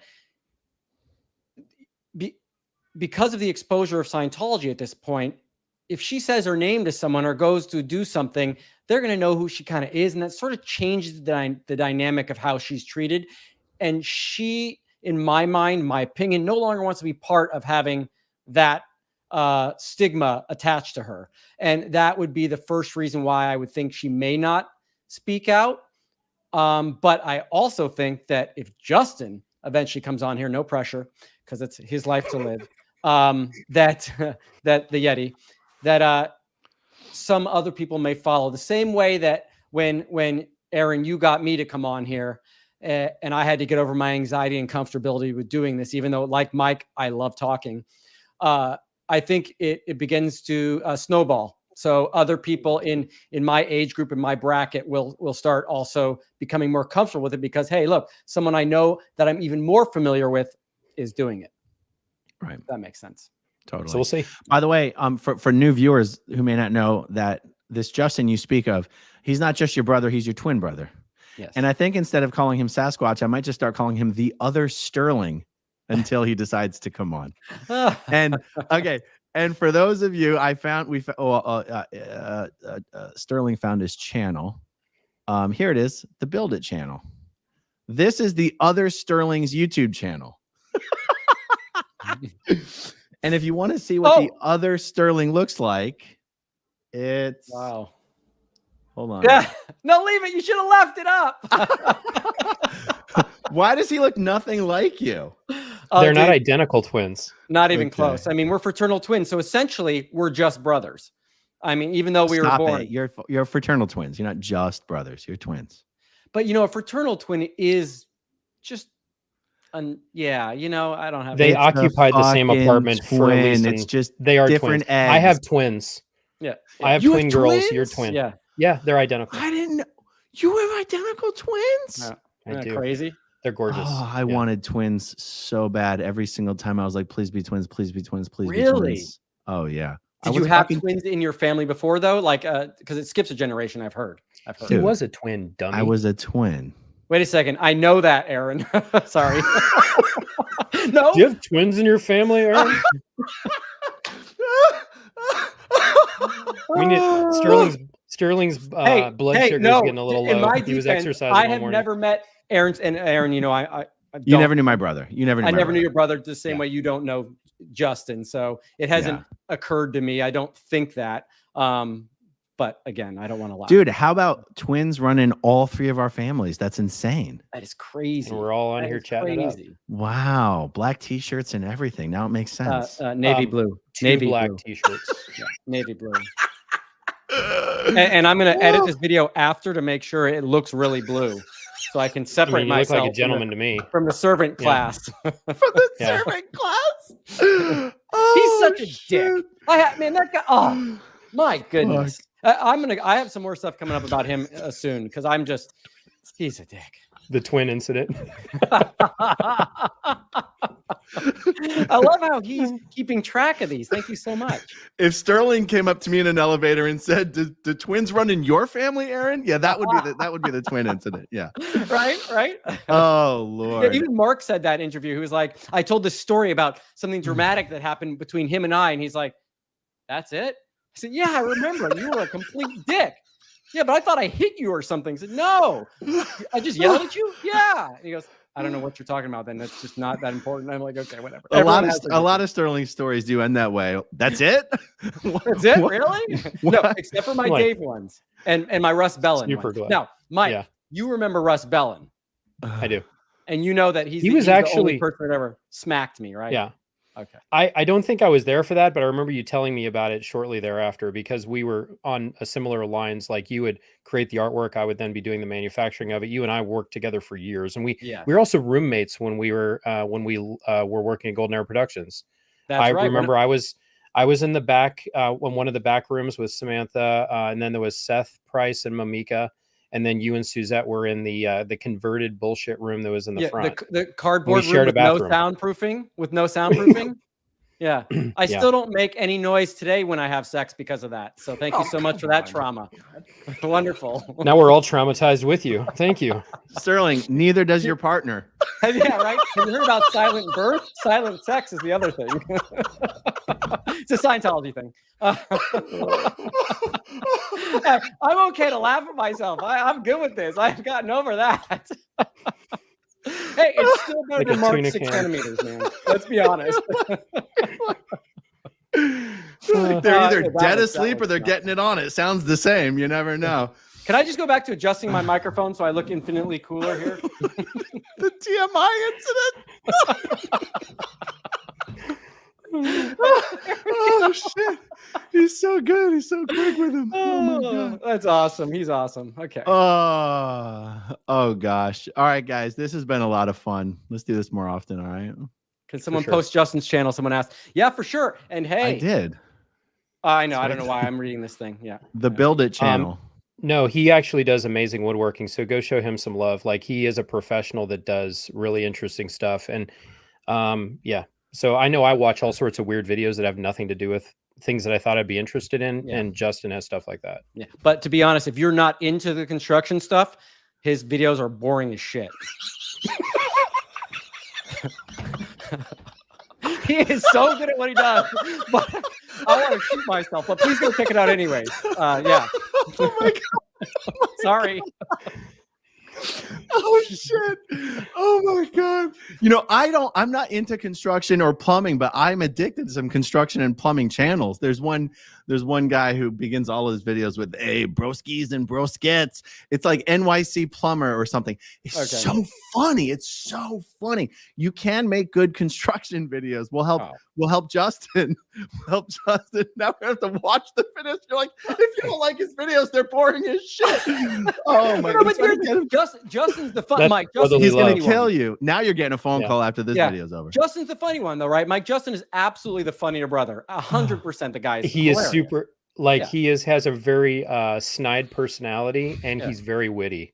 Very witty And he funny. constantly drags Sterling, and it's Yeah. hilarious. Yeah, Now we know why. I also want to. Yesterday, I said in my interview with my mom Biddy that Justin's playing a volleyball tournament. He's really tired. He's probably not going to make it past the first round.